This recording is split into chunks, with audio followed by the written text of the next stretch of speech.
Hello everyone, welcome back to the System Podcast. I am Tushar and I am here with my friends. This is Abhishek and this is Ankit. So, guys, please introduce yourself to my audience. Yeah, hi, I'm Abhishek, chartered accountant by qualification and founder and CEO of Sector Tech. So we are running a personal finance.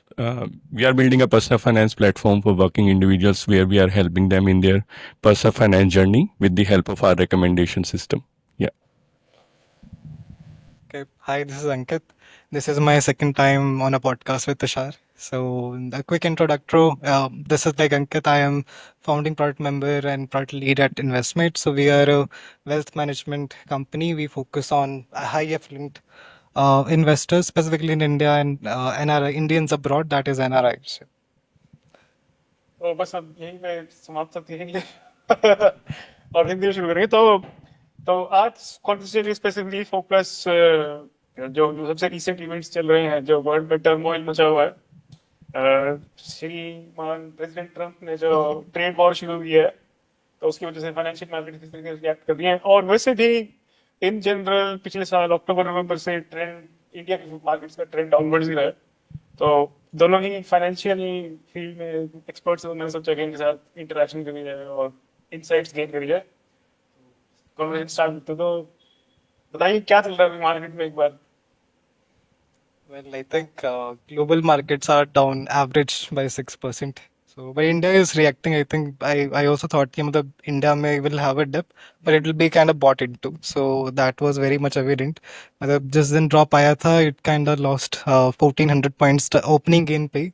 But फिर वो and होते होते काफी recover हो गया था almost market I think 3% -3% में close हुआ था right then the next day also we saw buying in the market आज थोड़ा स्लगिश था सो मतलब इवन इफ यू सी मतलब इंडिया के जो टैरिफ कंपेयर करें हमारे एशियन काउंटर पार्ट से इट्स 26 मतलब इंडिया 26-27 समथिंग तो it's lesser than China it's lesser than Vietnam so what happens is like so tariff का import पे impact है it's not it doesn't have a direct impact as on India so what happens is कि like let's say Apple mostly assembly and manufacturing is happening in China so China अभी तो 50 से उन्होंने 104% hike कर दिया right so those kind of companies would now look to India as a cheaper alternative because 26% is better than 34 and now like 50 104 so it also gives India better positioning in the market that even in Asia like if I Apple can consider coming to India more assembly can happen in India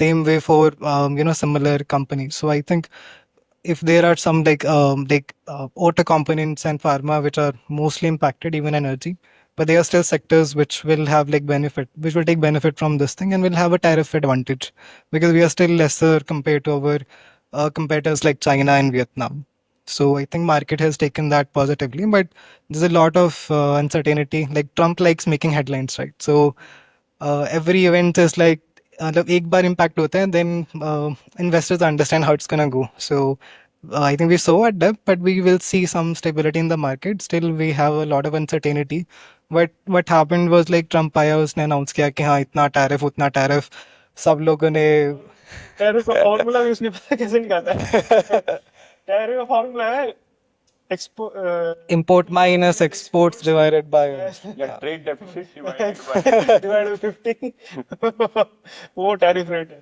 no, even like कुछ countries में they had FTA right free trade agreement so like Singapore they are telling कि हाँ सबको 10% लगा है so it's like कि मतलब और कमोडिटीज में लगा उस पे नहीं लगा सर्विसेज पे नहीं लगा नहीं गुड्स पे गुड्स पे और ये तो मतलब अंटार्कटिका के पेंगुइन वाले उससे भी लगा है तो राहुल पेंगुइन में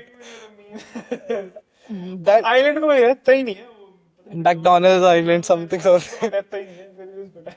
हाँ मतलब आई थिंक अफ्रीकन भी कुछ कंट्रीज हैं जिसमें मतलब स्टोन्स को लेकर लाइक प्रेशियस स्टोन्स पे वो लगे it's like Trump is like कि मतलब इट्स लाइक अगर आप किसी ज्वेलर पे जा रहे हो रिंग लेने तो वो बोल रहा है कि मैं आपसे रिंग खरीद रहा हूँ तो आप भी मुझे कुछ खरीद दो जबरदस्ती मतलब कुछ तो लेके जाना पड़ेगा इकोनॉमिस्ट का डिवाइस किया हुआ था कि भाई ओहो हमने कुछ वो निकालते हैं अपना उनको खुश करने के लिए पॉलिटिशियंस को ट्रेड डेफिसिट निकाल दिया आर्टिफिशियल नंबर है तो कोई सेंस थोड़ा ना बनता है इसका उसको एक्चुअली वैसे तो जीडीपी भी फेक नंबर ही है मतलब कि हाँ ठीक है, मतलब लूजली आइडिया लग जाता है उससे, मगर अगर आप उसको एक कॉन्क्रीट रियलिटी मान लो कि भाई जीडीपी एक रियलिटी है, फिर पॉलिटिशियन ऑप्टिमाइज करना शुरू कर देंगे भी हाँ हम इससे रिलेटेड करना शुरू। नहीं, एक्चुअली पॉइंट क्या है ना, कई नंबर्स जो पब्लिक एरिया में डोमेन में फेमस है ना, तो आप उसको मतलब पॉलिटिशियन कभी नहीं उसे अवॉइड करेंगे, है ना, क्योंकि जीडीपी सबको ये समझ आता है, जीडीपी की फुल फॉर्म ना बताओ पर सबको ये पता है कि जीडीपी कम हो रही है या ज्यादा हो रही है।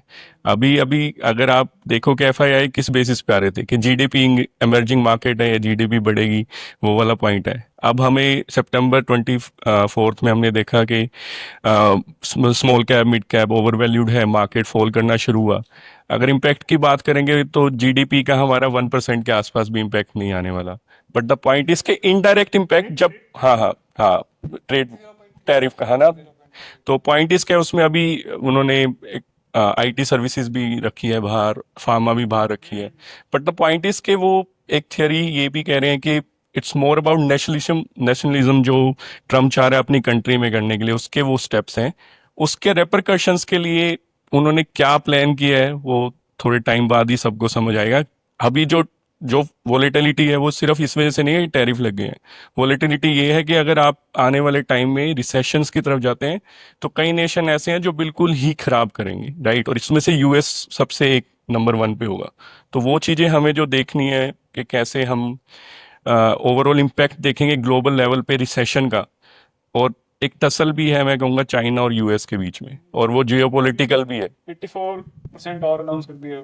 हाँ, वो तो उनकी टैरिफ वॉर तभी वो काउंट हो रही है ना, अदरवाइज जैसे सिंगापुर का एग्जांपल लिया, सिंगापुर में अभी तक ट्रेड डेफिसिट में थे वो, सिंगापुर 0% लगता था, बट स्टिल दे, अब मैं पीएम को उनके सुन रहा था तो ही मेंशन के यार मैं तो दोबारा उनसे बात करूंगा कि अरे ये फ्रेंड वाला एक्ट तो नहीं है ऑब्वियसली। ज्यादा कर रहे हैं ईयू का एग्जांपल नहीं, तो ईयू में क्या है कि ईयू में उन्होंने ब्लैंकेट लगा दिया, जर्मनी को फायदा हो गया, आयरलैंड को नुकसान हो गया। ठीक है, आयरलैंड 4% पे लगता था, अब 20% देना पड़ेगा। तो बहुत सारी चीजें हैं। एक रमेश धुमानी इन्वेस्टर हैं काफी बड़े ना इंडिया के, तो मैं उनको भी सुन रहा था, वो कह रहे हैं कि नवंबर में एक चेंज आया था वर्ल्ड में, एक क्रेजी मैन अपने ग्लोबल पावर में एंटर हुआ है। अब कुछ भी हो सकता है, तो वो अभी उसका ही हम देख रहे हैं। सबसे बड़ी बात जो है, मार्केट जब अनसर्टेनिटी आ जाती है तो फिर सेविंग्स बिहेवियर इंक्रीज होता है, इन्वेस्टमेंट डाउन हो जाती है। एक्चुअली ना पॉइंट क्या ना, यू वांट, Like, उस सेम चीज पे ये comment, if you see like gold के जो प्राइसेस हैं वो भी बढ़ गए। आई थिंक रीसेंट फिगर याद नहीं है, आई थिंक $1900 या उसके ऊपर जा चुका है वन आउंस ऑफ गोल्ड। तो वो है लाइक इफ यू फॉर मतलब अगर बड़े इन्वेस्टर्स के पॉइंट ऑफ व्यू से देखो, when you are looking at like wealth, investment in the wealth which is like lakhs of crore या बहुत ज्यादा बड़े बड़े मतलब you know like trillions of dollar, तो उसका एक बहुत छोटा सा पार्ट होता है जो इक्विटी में आता है, पर उसका मैक्सिमम पार्ट होता है जो बॉन्ड्स में जाता है या सेफ इन्वेस्टमेंट्स में जाता है, राइट। सो जब भी ऐसी चीजें होती हैं तो अगेन अब ये भी चीज़ है like I don't know how much government care about the retail investor, but government को सबसे ज़्यादा फर्क भी तब पड़ता है जब इंस्टीट्यूशन खासकर एफआईआईज अपना पैसा इंडिया से विड्रॉ करते हैं, क्योंकि उससे जो डॉलर स्ट्रेंथन हो जाता है, क्योंकि पैसा ज़्यादा यूज रहे तो रुपये गिर जाता है। अभी हमने वही तो देखा, सितंबर से लेके अभी आई थिंक फेब तक भी they are selling like anything, right, मतलब कई billions of dollars they have sold. तो उससे अब rupee fell down like 88, right. अभी तो आई थिंक दोबारा 85 पे आ चुका है। बट हाँ ये इश्यूज बहुत होते हैं कि लाइक ओके मतलब इक्विटी में इम्पैक्ट पड़ेगा, बट मोस्ट ऑफ द जो सेफ इन्वेस्टमेंट होता है वो that will start appreciating, gold के प्राइसेस हैं, ये बॉन्ड यील्ड्स हैं, ये बढ़ जाएंगे, राइट। सो ये अभी एक अपडेट आया था ना कि अभी बॉन्ड्स के वहां पर यील्ड 4% हो गया है, बट द पॉइंट इज कि वहां पर इन्फ्लेशन 3% है। तो रियल रेट ऑफ रिटर्न तो अगर हम बात करेंगे 4% माइनस 3%, तो वो कुछ भी नहीं है, वन भी, मतलब अगर फॉर्मूला देखें तो बिल्कुल अलग है, बट 1% भी नहीं आएगा।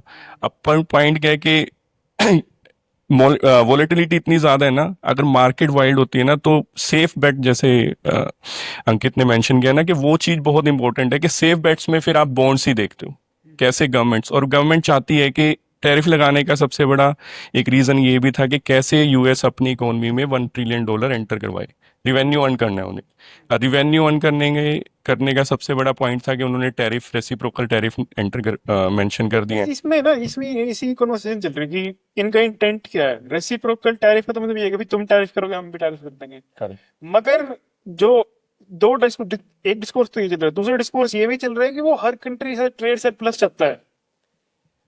एक्चुअली ना वो अभी मैं एक पॉइंट वो ट्रेड सरप्लस ना चाहते हो पर नेगोशिएशन जरूर चाह रहे हैं। डब्ल्यूटीओ से एंटर एग्जिट किया था ना उन्होंने अभी, तो उसका रीजन भी यही था कि जब आप डब्ल्यूटीओ में रहते हो ना, तो आप एक कंट्री के साथ अगर एक प्रोडक्ट के लिए सेम रेट मेंशन करते हो ना, तो दूसरी कंट्रीज पे भी आपको ब्लैंकेटली सेम ही रेट रखना पड़ेगा। तो वो जब चेंज हो जाएगा तो अब उनके पास डब्ल्यूटीओ से एग्जिट कर लिया है, अब वो चाह रहे हैं कि जिनके साथ उन्हें सरप्लस रखना है या डेफिसिट भी रखना है, बट रेट पे वो नेगोशिएट करना चाह रहे हैं।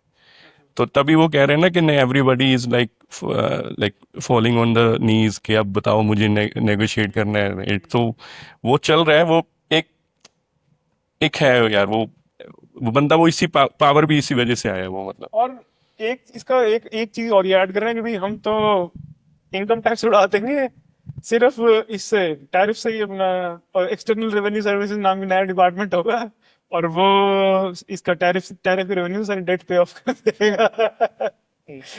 देख, 33 ट्रिलियन डेट पे कर देगा। हाँ वही, द फैक्ट इज कि उनकी जीडीपी से बड़ी उनकी डेट है, राइट? तो he wants to increase US का रेवेन्यू से डेट रीपेमेंट।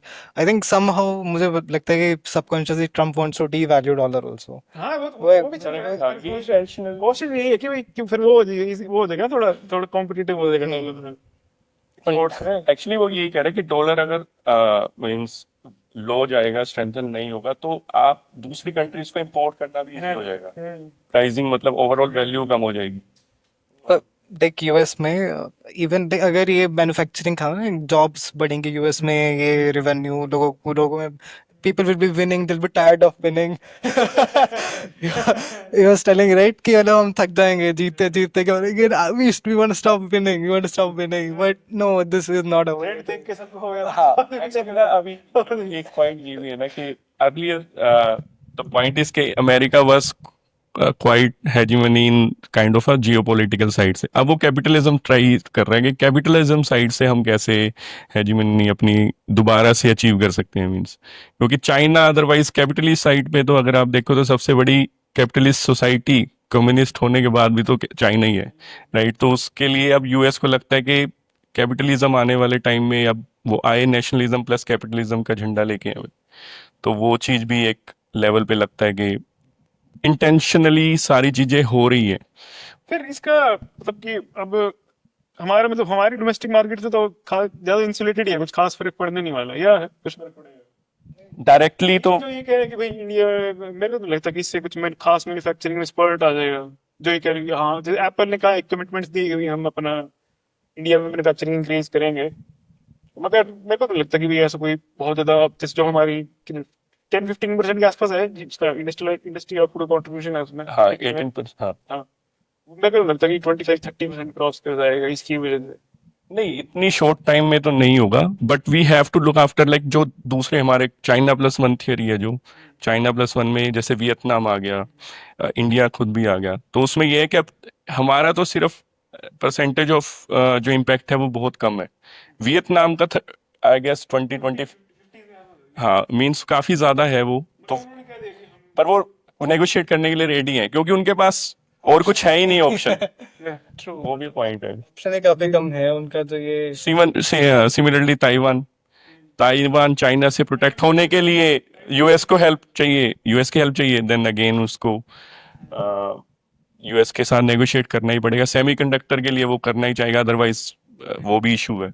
तो लार्जली ना मतलब people are seeing from this lens के डायरेक्टली कितना इम्पैक्ट हो रहा है, पर मुझे लगता है जो इनडायरेक्टली जो होगा ना ओवरऑल मतलब ग्लोबल स्पेस में, क्योंकि इनडायरेक्टली जैसे एफआईआईस का पैसा नहीं आएगा मार्केट में, तो रिटेल पार्टिसिपेशन इतना बढ़ गया है, बट स्टिल इतना नहीं है कि वो हमारी मार्केट्स को बहुत लेवल पे पुश कर दे।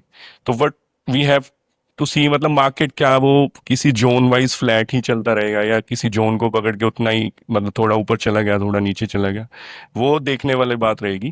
पर इम्पैक्ट अभी पॉइंट क्या है कि यूएस कैसे डील करेगा अपने इस डिसीजन को, वो सबसे इम्पोर्टेंट फैक्टर रहेगा। एक पॉसिबिलिटी मेरे को ये भी लगती है कि हो सकता है कि मतलब अगर ये सस्टेन ही कर गया तो, और इंटरेस्ट रेट तो वो डाउन करने की पूरी तैयारी में है ही, तो एक पॉसिबिलिटी ये भी है कि वो ऑटोमेशन की तरफ इंडस्ट्रियलाइजेशन करना शुरू कर, जब सेकंड इंडस्ट्रियलाइजेशन 100%। तो जैसे वहां पे मैं स्टोरी सुनी थी मैंने कि एक फैक्ट्री है उसमें पूरी end to end cloth manufacturing होती है, 4-5 पीपल इन्वॉल्व है उसमें, और आउटपुट उसका जितना बांग्लादेश के स्वेट शॉप्स बराबर ही है। नहीं बट ये बिल्कुल सही पॉइंट है, जैसे ट्रम्प भी चाह रहा है ना, लाइक द क्या बोले, टैरिफ्स बढ़ा रहे हैं, more manufacturing should happen in US. US में मैन्युफैक्चर करना इतना इजी नहीं है, like a lot of automation, ये रोबोट्स की बहुत ज़रूरत पड़ती है वहाँ पे इस चीज़ के। अगेन मेरे पास करेक्ट फिगर्स नहीं है, not doesn't I don't also have like complete outlook कि वहाँ पे क्या होता है, बट इतना है कि even if you are manufacturing in US, you can not produce at the same cost China does. तो even if you add tariff या मतलब यार जैसे इंडिया में मेक इन इंडिया बसते हैं, like prime minister government push करे कि मेक इन इंडिया, वो तो हम किसी को रोक नहीं रहे हैं, like you come to India, sell in India, but Indian products के लिए भी वो मतलब वाउच कर रहा है government, right? So he if he wanted to boost manufacturing या मतलब internal companies to produce more and consumers to buy more from US companies, ये भी कुछ कर सकते थे.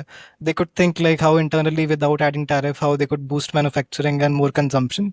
But the fact is, even if they are tariff, price point pe I don't think they can still compete with what India or China can do, or even Vietnam.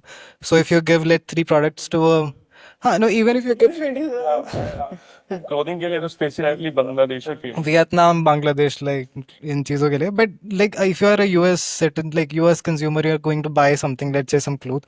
So you have like 4 brands, and one of it is US, China, India, Vietnam. So price शायद सबका अलग होगा, but I don't think कि US का सबसे सस्ता होगा. मतलब even if you are given 4 option, but tariff को काउंट कर ले फिर तो भी बराबर। no, but the thing is कि the impact is on like US consumers, right? कि आई गेस जो द पॉइंट इज मुझे जो तुमने तुषार ने मेंशन किया है ना कि ऑटोमेशन क्या है, मुझे लगता है they will select cherry picking things कि ये आइटम ही हम प्रोड्यूस करेंगे. इट्स नॉट लाइक ब्लैंकेट हम everything will be produce in US only. There like do those cherry pick things, मतलब जो बहुत इंपॉर्टेंट है to their like supply chain let's say. तो वो सप्लाई चेन में लेट्स से उनको लगता है कि रॉ मटेरियल से ये बना के हमें यूएस में नहीं, यूएस में ही के बाहर नहीं जानी चाहिए ये टेक्नोलॉजी. तो उस चीज़ में मुझे लगता है वो ऑटोमेशन पे प्ले, क्योंकि यूएस हमेशा टेक्नोलॉजी फर्स्ट रहा है. तो वहाँ से उनकी इकोनॉमी कैसे बूम हुई है आपको पता भी है, गूगल एड्स मतलब मेटा, ये सब कितने एग्जांपल हैं. बट द पॉइंट इज वो कैसे मैन्युफैक्चरिंग में डिप्लॉय हो पाएगा वो अभी देखना बाकी है. मतलब वो मुझे लगता है ऑटोमेशन, जैसे यू मेंशन द एग्जांपल के 5 बंदे ही फैक्ट्री को मैनेज कर रहे हैं.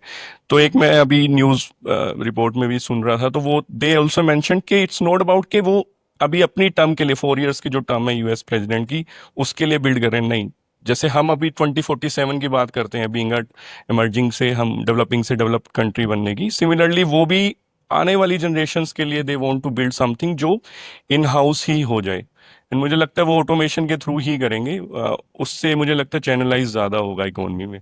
Yeah, I'll add my point of view. एक तो मतलब even if you are manufacturing in US, another factor is the cost, right? अगर आप सेम चीज़ अगर आप चाइना में प्रोड्यूस कर रहे हो और यूएस में करोगे, एक तो अगर आप ज़्यादा ऑटोमेशन मोस्टली और रोबोट्स करते हैं, राइट? तो रोबोट से जो मटेरियल प्रोड्यूस पे होगा उसका भी कॉस्ट ज़्यादा रहेगा, right? It will not be like produce the same cost like 1,000 people labour would do sitting in China और इंडिया, वियतनाम, एनी कंट्री.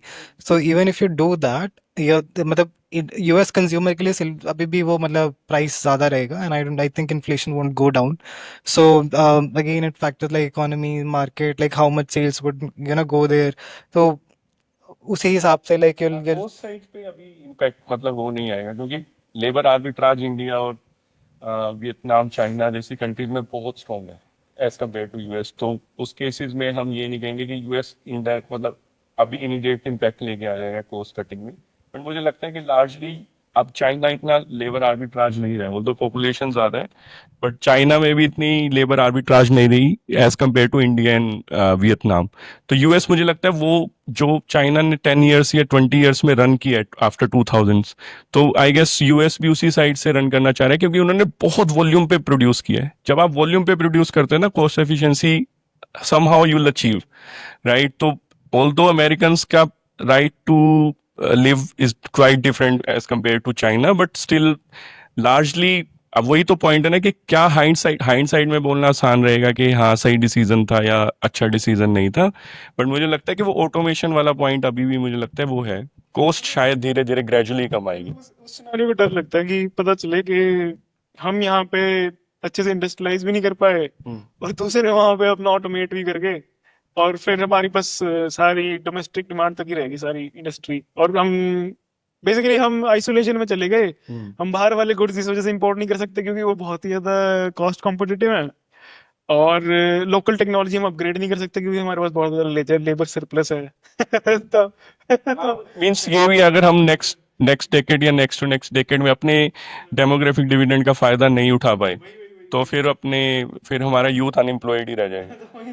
क्योंकि चाइना में अनएम्प्लॉयमेंट रेट हाई है, इसके बारे में ज्यादा बात नहीं होती, मगर 10-15% के आसपास। चाइना के आप सारे फिगर्स को ट्रस्ट नहीं कर सकते। हाँ वो तो सब इकोनॉमिक ग्रोथ है, जो भी चीजें बताते हैं, यू कांट ट्रस्ट बिकॉज वो तो है। वो अपने हाँ दे सेट द नैरेटिव, सही बात है, ये तो है वैसे। वो तो करेंगे, चाइना के बारे में डिटेल डिस्कशन करेंगे इसमें एक बार। इसको एक बार इंडिया और इम्पैक्ट वाले को क्लोज कर लेंगे इस सेक्शन को। तो लार्जली तो इंडिया आइसोलेटेड ही है। हमारी डिमांड मतलब 60% डिमांड तो domestic I consumption. can add to that कि मतलब इंडिया भी मतलब you would have heard like India 1 2 3 fact, right? मतलब consumption से India 1 India 2 India 3, do you know? India one Bharat. मतलब चलो इमेजिन इट इन वैसे तो आई वुड से कि it's on the income they earn per capita के हिसाब से, but it's also like tier 1 tier 2 3 cities, right? So most of consumption is tier 3 only. तो मतलब इफ यू सी कितना इम्पैक्ट होगा, हमारा जो कंजम्पशन है पूरा डोमेस्टिक है। तो मतलब उसमें जो हमारा नॉर्मल कंजम्पशन की चीज़ें आती है, लाइक घर ग्रोसरीज वगैरह जो भी हम बाय कर रहे हैं, उन कंपनीज पे से कोई इम्पैक्ट नहीं पड़ेगा, राइट? बट जैसे ऑटो सेक्टर है, ऑटो कंपनी जो इंडिया से बाहर जाते हैं, इंडिया में हाँ असेंबल होता है वो प्रोडक्ट्स, इलेक्ट्रॉनिक्स बाहर जाते हैं, स्पेसिफिकली यूएस में, उन कंपनीज पे you'll see very large impact. Like Tata motors were down by 10%। Pharma में ऑल्दो कोई डायरेक्ट टैरिफ नहीं है, but still there is uncertainty कि आप तक कब लग जाए, राइट? तो pharma is out of it, but pharma is still falling like 6% on an average, right? तो कुछ है एनर्जी, फार्मा, ऑटो एंड जो एक्सपोर्ट से ज़्यादा बहुत रिलेटेड हैं, दो sectors will be very impacted.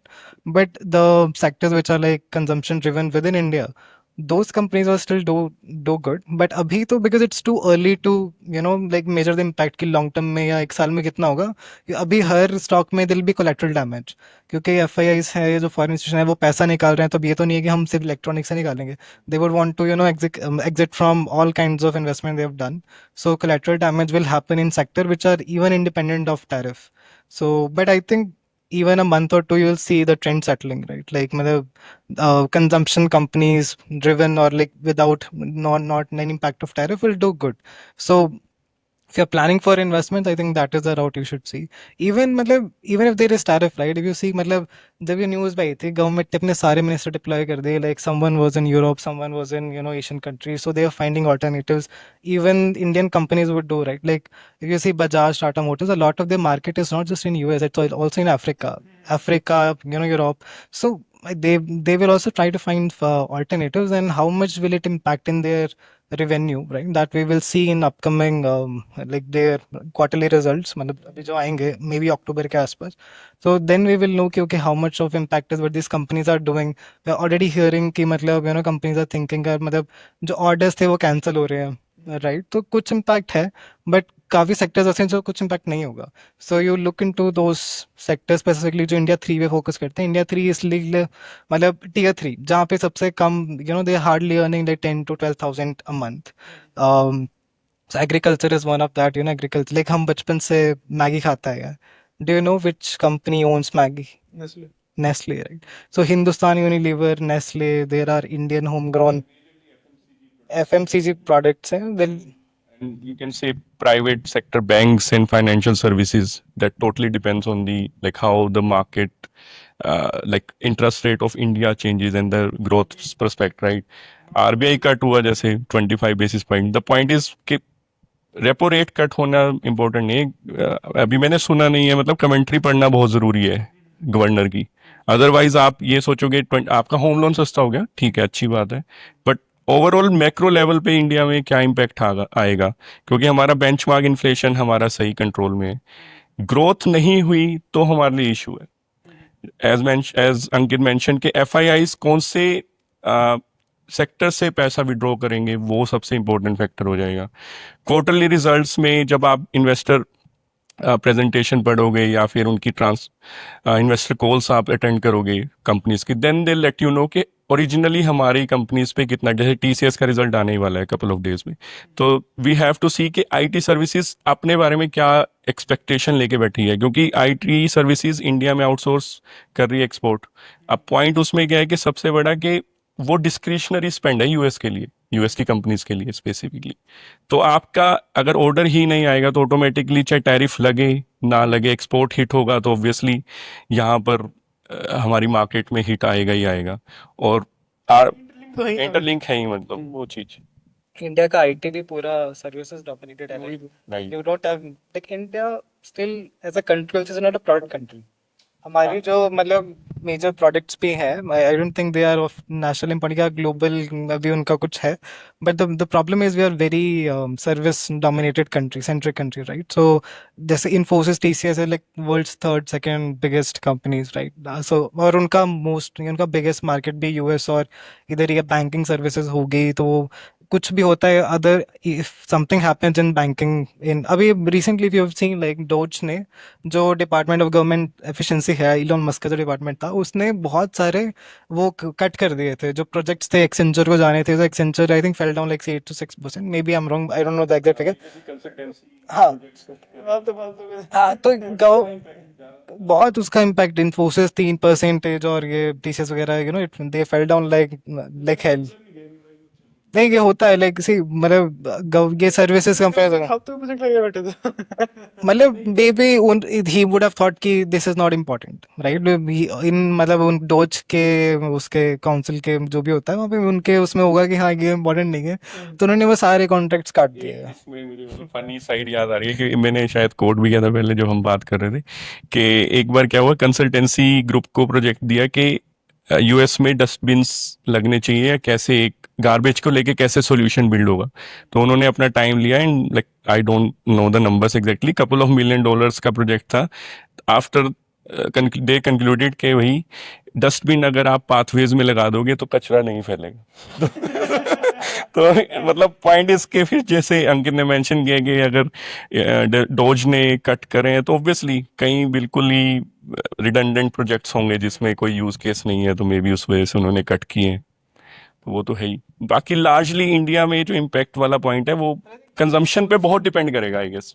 अभी जैसे हमने रेपो रेट कट किया तो लिक्विडिटी बढ़ेगी मार्केट में, लोन्स बढ़ेंगे तो नहीं, अब 1% काफी नहीं, 0.5 फेब में भी तो हुआ ना, तो 1% टोटल हो गया, तो वो इन्फ्लेशन कंट्रोल में है। अगर महंगी होती चीजें तो कंजम्पशन नहीं बढ़ती, बट हमारी इकोनॉमी अगर कंजम्पशन वाली साइड से बढ़ेगी तो वो फिर फैक्टर हम देख सकते हैं कि इंडियन में जो इंडियन सेंट्रिक कंपनीज है जो सिर्फ इंडियंस को कंजम्पशन बेस थीम पे वर्क कर रही है, वो सेक्टर में हमें अभी भी मतलब थोड़ा सा दिख सकता है कंट्रोल। इसी का लिंक उससे है, डी ग्लोबलाइजेशन की, मतलब कि जो ग्लोबल ट्रेंड है कि वो डी ग्लोबलाइजेशन की तरफ है। और पॉसिबिलिटी है कि मतलब कि जो बूम साउथ को, जो एशियन टाइगर्स ने एंजॉय किया, जो बूम चाइना ने एंजॉय किया, वो इंडिया इंडिया को कभी वो होएगा ही नहीं जी। एक्चुअली पॉइंट क्या है ना, वो हमारी लिबरलाइजेशन के टाइम भी हम डायरेक्टली एग्रीकल्चर से, प्राइमरी सेक्टर से हम सीधा सर्विस सेक्टर पे जंप कर गए, तो मैन्युफैक्चरिंग का जो गैप है ना वो काफी लंबा हो गया। मतलब अगर हम यही चीज, और इतनी बड़ी पॉपुलेशन, हाँ, और अब वो करेक्ट, तो वो अनएम्प्लॉयमेंट भी इसलिए है कि प्राइवेट सेक्टर भी कितनी जल्दी इंफ्रास्ट्रक्चर बिल्ड कर देगा। अब आप इंफ्रा बिल्ड कर रहे हो, प्लांट्स लगने में भी टाइम लगता है, पर कौन सी कंपनीज आएंगी? चाइना प्लस वन थ्योरी भी इतनी इफेक्टिवली वर्क नहीं कर रही जितना करना चाहिए था, तो वो थिंग्स टेक टाइम। अब पॉइंट क्या है कि आप खुद कितना एफर्ट ले रहे हो, प्लस ग्लोबल लेवल पे क्या हो रहा है, तो वो भी काफी चीजें इम्पेक्ट कर रही हैं। मतलब अभी इसी को उससे कनेक्ट करते हैं नेक्स्ट टॉपिक। अभी जो स्टार्टअप महाकुंभ हुआ था हाँ। उसमें कॉमर्स मिनिस्ट्री की स्टेटमेंट आई थी पीयूष गोयल सर, कि तुम आलतू फालतू के स्टार्टअप्स कर रहे हो, रिच लोगों की मदद कर रहे हो, तुम जल्दी घर खाना डिलीवर कर दिया, या मुझे लगता है मैं देखो, इट्स टोटली ओपिनियनेटेड, मतलब स्ट्रांगली, बट पॉइंट इज मैं तो एग्री कर रहा हूँ। उसका रीजन ये है, उन्होंने एग्जाम्पल गलत कोट कर लिया। अगर वो फूड डिलीवरी की जगह ड्रीम 11 कर लेते ना तो वो परफेक्ट एग्जाम्पल बन जाता कि यूथ कैसे स्पॉइल हो रहा ये तो है ना। हो गया। चलो काट देंगे, बट द पॉइंट इज कि कैसे फैंटेसी एप्स के ऊपर हम एग्जाम्पल कोट करते हैं ना, किसी ऐप से 20 करोड़ यूजर हो हाँ डीमेट आप 18 करोड़ है तो Even like, even I vouch for Piyush Goyal. बिल्कुल सही बात की है. He, the way he said, let's not go into how he said, but he said, see, the facts are very right. The problem is it's a nexus of VCs plus startups, right? These are like privileged people who have free access to capital.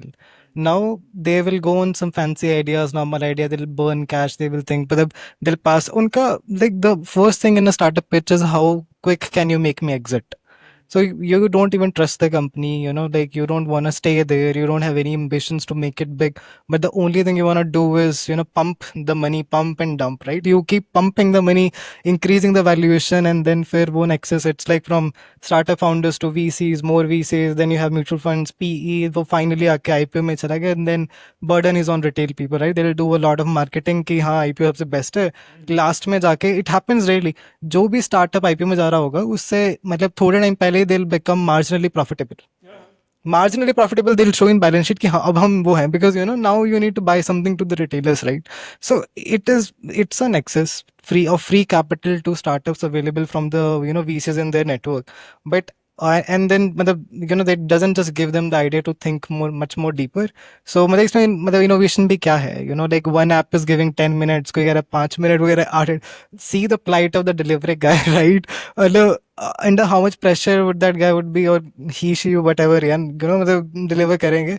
So उसके beyond भी India needs to think, but do they have access to capital, right? When you say deep, another deep technology, right? How much of the funding is actually going into that? नहीं, फिर उसके बाद उसी में जैसे Twitter पे काफी ज्यादा वो होता है, बैकलैश होता है इस चीज को लेके कि ठीक है, मतलब फेयर पॉइंट है, आप ठीक है, ये इतने ज्यादा टेक हैवी नहीं है ये जो सारे स्टार्टअप्स हैं, मगर आपने जो टेक हैवी चीजें करना चाहती हो उनको कितना हैरास करते हो आप? नहीं इसका एग्जाम्पल ही एक आई गेस फाउंडर ने किया भी था, and they are like doing good in deep tech in different countries, and 2 साल से उनकी रेड टेपिज्म की वजह से फाइल अटकी हुई है सेमीकंडक्टर में, राइट? तो वो ईज ऑफ डूइंग बिजनेस बोलने से नहीं होगा, ये तो हमें मानना पड़ेगा कि जब तक आपको एक लाइसेंस लेने में टाइम लग रहा है, जो सिर्फ डॉक्यूमेंट सबमिट करके आप टू एंड फ्रो कर सकते हो, क्योंकि वहाँ भी इंडिविजुअल्स बैठे हैं, यहाँ भी इंडिविजुअल एक्सपेक्ट कर रहे हैं, अगर उस चीज़ में भी इतना टाइम लगे तो फिर पॉलिसी बनाने के लिए अच्छी है, इम्प्लीमेंटेशन सबसे हार्ड थिंग है, और वही स्टार्टअप के लिए भी एप्लीकेबल है. अब स्टार्टअप वाले फाउंडर एक्साइटेड हैं करने के लिए, एग्जीक्यूशन के लिए भी रेडी हैं, बट वो अगर लाइसेंस के चक्कर में या फिर उसी वे में एग्जीक्यूशन में ही फंसे रहेंगे तो फिर वो इशू है. पर मुझे लगता है एक पॉइंट मैं जो ऐड करना चाहूँगा कि डीप टेक वाला थॉट काफ़ी अच्छा है, उस थॉट से कि अगर हम प्रोडक्ट कंपनी, जैसे हम बात भी कर रहे थे कि प्रोडक्ट कंपनी है ही कहाँ इंडिया में, अगर हम प्रोडक्ट कंपनी मतलब 280 मिलियन एक फाउंडर ने उठा ली है, then he is building means wrapper kind of AI, तो वो चीज़ नहीं वर्क करेगी ना. अगर हम यूएस और ग्लोबल लेवल के लिए प्रोडक्ट उनके कंपटीशन में नहीं आएंगे, अब यहाँ से माइग्रेशन तो हो ही रही है ना, ब्रेन ड्रेन तो क्या हो ही रहा है ना, अगर उस सेंस में अगर तो वहां से अगर हम देखें कि हम कैसे प्रोडक्ट कंपनी बना सकते हैं जो पूरे ग्लोबल लेवल पे जिसके एक्सेप्टेंस हो, मतलब I hardly see any example, फ्लैशवर्क्स हो गया या फिर और कोई जोहो हो गया, है ना, वो भी सर्विस वाली साइड से ही प्रोडक्ट कंपनी है, बट मतलब इतना लार्जली इम्पैक्ट नहीं क्रिएट कर पाते. Another problem is ना स्टार्टअप्स में जो फंडिंग होती है, मतलब it is like internal network very, मतलब एक इंटरनल उसमें फ्री एक्सेस जो कैपिटल मैंने बोला ना, like all of them they know, like एक फाउंडर है, they made a big company, they sold it, they will go to another company, now VCs know कि हाँ अच्छा किया था, they will fund another company, वो बेचे दूसरी, मतलब so the capital is revolving in just these few people, right? तो अगर कोई कंपनी है भी that is like product focus deep tech, they don't get as much of exposure, the way these people, Bangalore startups get, having free access to capital. So that should also change, but also government should also not like keep lecturing, but also should act as an enabler, right? Make these kind of things more accountable and kind of help more startups, I don't know, buy grants or what they can do, but I think they also have to participate and become the enabler in the ecosystem, rather than just lecturing, what are the wrongs of it. Even if I don't recall the numbers, but China 2014 से जो कर रहा है deep tech के लिए billions of dollar spend कर रहा है, वो इंडिया अभी भी नहीं कर रहा. तो how you can expect the same results if you are not like inputting the same things, मतलब चाहे वो गवर्नमेंट की पॉलिसीज वाइज है या फिर कैपिटल के पॉइंट है, क्योंकि किसी IITians को भी आ सकते हैं ना कोई थॉट, अगर वो बाहर जाके कुछ कर रहे हैं, इम्प्लीमेंट कर रहे हैं, तो वो यहाँ क्यों नहीं बिल्ड कर पा रहे? तो यहाँ प्रोटोटाइपिंग में ही खत्म हो जाती है चीजें, प्रोटोटाइप्स निकल के आएंगे आईआईटी से। प्रॉब्लम है यहाँ पे तुम्हें 10 लोग रोकने आ जाएंगे, मतलब वो है गवर्नमेंट की साइड से, वो है। think Indians are doing good in USs or anyone is doing good in US मतलब अच्छे business में, because they no one is stopping them, मतलब they have that ecosystem that is empowering them to build big companies, but in India मतलब I don't know, even like अगर मैं अपना example दूँ, it is a tough battle, right, to be in financial markets and even fighting with the regulators, वो कल को आके business बंद कर देंगे, one spat, one notice from them, they'll close our business. So it's a very tough environment to survive. Depends on different like business, kind of the nature of business that you're doing. It's not easy to survive. मतलब it's a tough market to build a bigger business. So how you can ease the regulations, make it more easier, and don't treat your businessmen as if they are some sort of thieves, stealers, or वो थोड़ा नजरिया बदलना चाहिए, right, मतलब I think consumer के मन में वो चीज़ बदला है। लाइक बिजनेसमैन को लेके तो यही था कि हाँ ये तो कुछ मतलब ब्लैक मनी और कुछ वैसे गलती करते होंगे, राइट, वो है naturally people are thinking like that not how it should be, right, मतलब we are kind of adding to the economy, right, and और वो सेम चीज़ गवर्नमेंट और कंज्यूमर को समझना चाहिए, एंड वो चेंज आएगा तो why not, I think India can do much better. And another thing कि 1/6 ऑफ द ह्यूमैनिटी रह रही है यहाँ पे। हाँ, ऑल्सो इंडिया, मतलब India is largely India 3 only, मतलब आप इंडिया 0 इंडिया 1 की हाँ परसेंट अगर आप एक्सक्लूड कर दो तो पर कैपिटा $2700 थोड़ी है। अगर आप वो देखो तो लार्जली एक बंदा सिर्फ 12,000 भी नहीं अर्न कर पा रहा। हाँ 10 to 12 इज लाइक, और अब इन लोगों को आप एआई की बात क्या करोगे, मतलब आपको अपनी खुद की, आप मतलब जो इंडिया का चाइना के साथ कंपैरिजन है वो भी इररेलेवेंट लगता है मेरे को, because two countries are very different, their government is different, the way the people are skilled, मतलब एवरीथिंग इज जब डिफरेंट। चाइना की तरफ शिफ्ट करी हाँ नो, पोजीशन में। बट चाइना का जो ये मतलब जो हमारा चाइना पैरेलल है, आई थिंक वो सही कंपैरिजन भी नहीं है। और दूसरा आप मतलब इंडिया इंडिया के जो बिजनेस है आप उनको इंडिया के प्रॉब्लम्स के नज़रिए से देखो, ये नहीं कि यूएस में एआई आ गया, ये हो गया, वो हो गया। अब जो गूगल अमेजोन शुरू भी हुए थे, देयर इज अ डिबेट कि मतलब सारी कंज्यूमर टेक कंपनी से, राइट, वो अब जाके इतने बड़े हुए हैं कि they can produce AI, right, वो शुरू में तो ऐसा सब किसी ने नहीं किया था, how old our businesses are, how much they are doing. तो इंडिया में पहले इंडिया की स्पेसिफिक प्रॉब्लम सॉल्व होएगी, ये नहीं हुआ कि आज हमारे यहाँ पे लोग मतलब जिनको 2 टाइम का खाना नहीं मिल रहा है। Like 2-3 steps ahead. Exactly Have to build the consumer tech companies. जैसे Zepto के फाउंडर ने ही ये कोट किया था कि ही सेड कि लाइक Amazon अगर कंज्यूमर टेक में नहीं आता तो AWS कभी शुरू ही ना हो पाता, राइट। तो सिमिलरली बहुत सारी चीजें जो पॉइंट है कि हम बोल तो रहे हैं लूजली भी कि 10 डिलीवरी नहीं है, बट ठीक है, एक कंफर्ट आ गया है, user can means even we can use this time in productive things, right. तो वो ऐसा नहीं है उसका कोई बेनिफिट नहीं है, बेनिफिट है, बट उसके बाद क्या, वो कितनी जल्दी चेंज हो रहा है दोनों की तरफ से, चाहे जो कोई बिल्ड कर रहा है उनकी तरफ से या फिर गवर्नमेंट की तरफ से, वो देखना काफी इंटरेस्टिंग रहेगा। अदरवाइज मुझे लगता है सिर्फ एक स्पीच देना ठीक है, means you have good intent, right, वो चीज अच्छा लगा मुझे सुन के, बट द पॉइंट इज के अब ग्राउंड लेवल पे अगर आपको अपने एडमिनिस्ट्रेशन पे नहीं वर्क किया तो that means you failed as an administration as well. तो फिर वो चीज हमें देखना बहुत जरूरी है कि फाउंडर्स करने के लिए रेडी भी होंगे। तो वो अभी वो कोट कर रहे थे कि स्टार्टअप ग्रांट भी यार 6-6 महीने लग जाते हैं आने में, राइट। तो वो काफी नहीं, वो गलत है यार।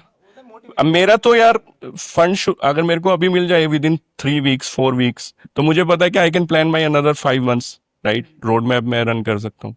बट लेट्स से अगर वो नहीं 6 महीने आने में ही लग रहा है और उसके लिए भी कंसल्टेंसी बिजनेसेस चले हुए हैं, तो दैट मीन्स देख लो, अगर किसी चीज के लिए कंसल्टेंसी बिजनेस चल रहे हैं दैट मीन्स वो लूप होल है इम्प्लीमेंटेशन का, एग्जैक्टली। तो वो चीज मुझे लगता है कि हमें एज अ मतलब global means like macro level पे इंडिया के लिए चेंज करनी बहुत जरूरी है, देन वी कैन कंपेयर के हाँ इनपुट्स जा रहे हैं, आउटपुट्स देखेंगे कैसा आ रहा है। चाइना तो नेक्स्ट लेवल, डॉक्यूमेंट्री देखो तो उनकी रील्स आती है इंस्टाग्राम पे, ड्रोन से फूड डिलीवरी हो रही है, एयर टैक्सीज चल रही हैं वहां पे, I have studied very less of गाड़ियां इलेक्ट्रिक हो चुकी हैं, ऑटोमेटिक ऑटोनॉमस हो चुकी हैं, और ऐसे पार्किंग भी ऐसे लग जाती है, मतलब कि साइड में खड़े हो गए यू टायर होंगे पार्किंग, और एम्फीबियस गाड़ियां भी आ चुकी हैं। मतलब एम्फीबियस मतलब कि पानी में भी चल जाती हैं। 30 मिनट्स के लिए है, मतलब पूरा नहीं है कि पूरा चल रही है, 30 फिर भी जीरो बेटर ही है। और बस अब वो तो उनसे यूपीआई में हमसे आगे निकल गए हैं वो उड़ा दिए, फोन स्कैन उड़ा दिए, पाम पाम पाम से पाम वाला मैंने देखा। वो तो तो मतलब डिस्टो और इंफ्रास्ट्रक्चर देखो उनका, वीडियोस वगैरह देखो, शो लाइट शोज वगैरह होते हैं उनके, मतलब नेक्स्ट लेवल उनकी। नहीं, इसमें एग्जांपल ये है ना कि एक मैं इंटरव्यू देख रहा था आर्काइव एलन मस्क का, तो 2012-14 के अराउंड का था। तो BYD के लिए he was laughing at that thing, interviewer is even asking कि भाई शी वाज आस्किंग कि BYD को कैसे कंपटीशन में देख रहे हो, and he was like laughing is like completely कि and he is like negating कि क्या ही बकवास प्रोडक्ट है ये वो। And now you can see कि कैसे BYD ने कैसा चेंज ही कर दिया मतलब। 10 मिलियन कार्स क्रॉस कर चुकी है। ठीक है, अब BYD में एग्जांपल सुनो। अब हम सोच रहे हैं कि इलेक्ट्रिक कार्स बनेगी 2030 तक, हमारे इतने परसेंटेज आ जाएगी। 2010 में वॉरेन बफे ने BYD में इन्वेस्ट कर दिया था। अब वो थॉट देखो ना आप, कौन बिल्ड भी कर रहा है, कौन इन्वेस्ट भी कर रहा है, ऐसा तो नहीं है। आप ग्लोबल लेवल पे आप ग्लोबलाइजेशन देखते हो ना, तो कैपिटल अबंडेंस है राइट थिंग के लिए। इंडिया में भी बिल्ड होगा तो आएगा पैसा, ऐसा बात नहीं है, बट द पॉइंट इज कि you have to build something जो यूनिक उस लेवल पे हो कि जो सॉफ्ट बैंक वाले जो हैं, हाँ, तो ही इन्वेस्ट लाइक 15 ईयर्स अहेड यार। वो अब यहाँ पर 25 में बैठ के 26 की टेक्नोलॉजी पे नहीं इन्वेस्ट कर रहे, ही इज इन्वेस्टिंग लाइक 2040 की टेक्नोलॉजी पे। तो वो चीज बहुत इंपॉर्टेंट है, मतलब कि आप बिल्ड कैसा कर रहे हो, तभी तो पैसे मांगोगे ना। आप ऐसा कुछ बिल्ड भी तो कर रहे होंगे, अदरवाइज पैसा जितना मिलना चाहिए वो मिल रहा है, बस फिर वो वाली बात है। वैसे इंडिया में सोर्स ऑफ ऑप्टिमिज्म की बात करूं, गुजरात में एक जगह है, मैं कल ही स्टोरी डाली उसके बारे में, वो सेरेमिक्स का काम है वहाँ पे। हाँ, टाइल्स बनती है वहाँ पे, टाइल्स बनती है वहाँ पे। और 10 to 15% ग्लोबल मार्केट शेयर है, और इंडिया का तो 98% ग्लोबल मार्केट शेयर सिर्फ उसी टाउन का है। और 50,000 करोड़ की जीडीपी है उस टाउन की। वहाँ पे सड़कें टूटी है मगर BMW चल रही होती है उनमें। उनका बता रहे थे कि वो बिजनेस कैसे शुरू करते हैं, तो मैक्सिमम तो पटेल्स हैं, मतलब कोई उस गांव में उस एरिया में पटेल ज्यादा था, इस वजह से उसमें बिजनेस में पटेल है। तो कैपिटल रेज करने के लिए वो सीधा फ्रेंड्स एंड फैमिली इकट्ठे होते हैं और दे एंटर द बिजनेस, और पूरा अप टू ग्लोबल स्टैंडर्ड्स उनकी मशीनरी, उनका सारा। और रिसेंटली शुरू किया उन्होंने, मतलब ये नहीं कि जनरेशनली करते आ रहे हैं, 2000s में ही शुरू किया था। पहले मतलब जो जैसे इंडस्ट्री का एवोल्यूशन होता है ना, कि पहले लो एंड से शुरू करते हो फिर आप हाई एंड पे जाना शुरू करते हो, तो उन्होंने लो एंड जो छतों के ऊपर टाइल लगती है ना सिंपल सी, उससे शुरू किया था, करते करते अब हाँ, मोर भी I was like recalling the name. हाँ, मोर भी। हाँ। तो उन्होंने बॉटम से शुरू किया था, करते करते करते करते अब वो पूरे हाई एंड पे 3-4 डोमिनेंट प्लेयर्स हैं उस चार तो जो। यार अगर आपने कॉन्ट्रैक्ट मैन्युफैक्चर पकड़ना है, आपने यहाँ पर बैठे बैठे टाइल का बिजनेस शुरू करना है, एक बार मोर भी जाओ, आप अपना ब्रांड करो, मार्केटिंग करो, और आपको होना चाहिए कि आप कितने स्टोर्स पे जाके बेच सकते हो। आप सेल्स देख लो, कॉन्ट्रैक्ट मैन्युफैक्चरिंग तो वो कर रहे हैं। मतलब कि यहाँ चीज करी जा सकती है, और मैन्युफैक्चरिंग की एक खास बात ये है कि हार्डवेयर के लिए भी है एक ऐसी क्लस्टर मैन्युफैक्चरिंग क्लस्टर। क्लस्टर्स में ही होते हैं, ये नहीं होते कि भाई एक जगह Correct. कुछ होगा, दूसरी जगह कुछ होगा। गाड़ियां लगी, गाड़ियां अगर हो रही है तो एक ही जगह पे होंगी manufacture। अभी हरियाणा गवर्नमेंट ने ना, जैसे ऑलरेडी 21 डिस्ट्रिक्ट्स हैं मतलब, बट द पॉइंट इज कि उन्होंने 27 क्लस्टर डिवाइड किए हैं। अब वो डिवाइड करके, जैसे पानीपत हो गया, वो टेक्सटाइल के लिए पहले ही फेमस है, बट उन्होंने डिफाइन कर दिया कि टेक्सटाइल के लिए ही पानीपत के लिए बिल्ड होगा। सिमिलरली सारे क्लस्टर डिवाइड कर दिए वहां पर।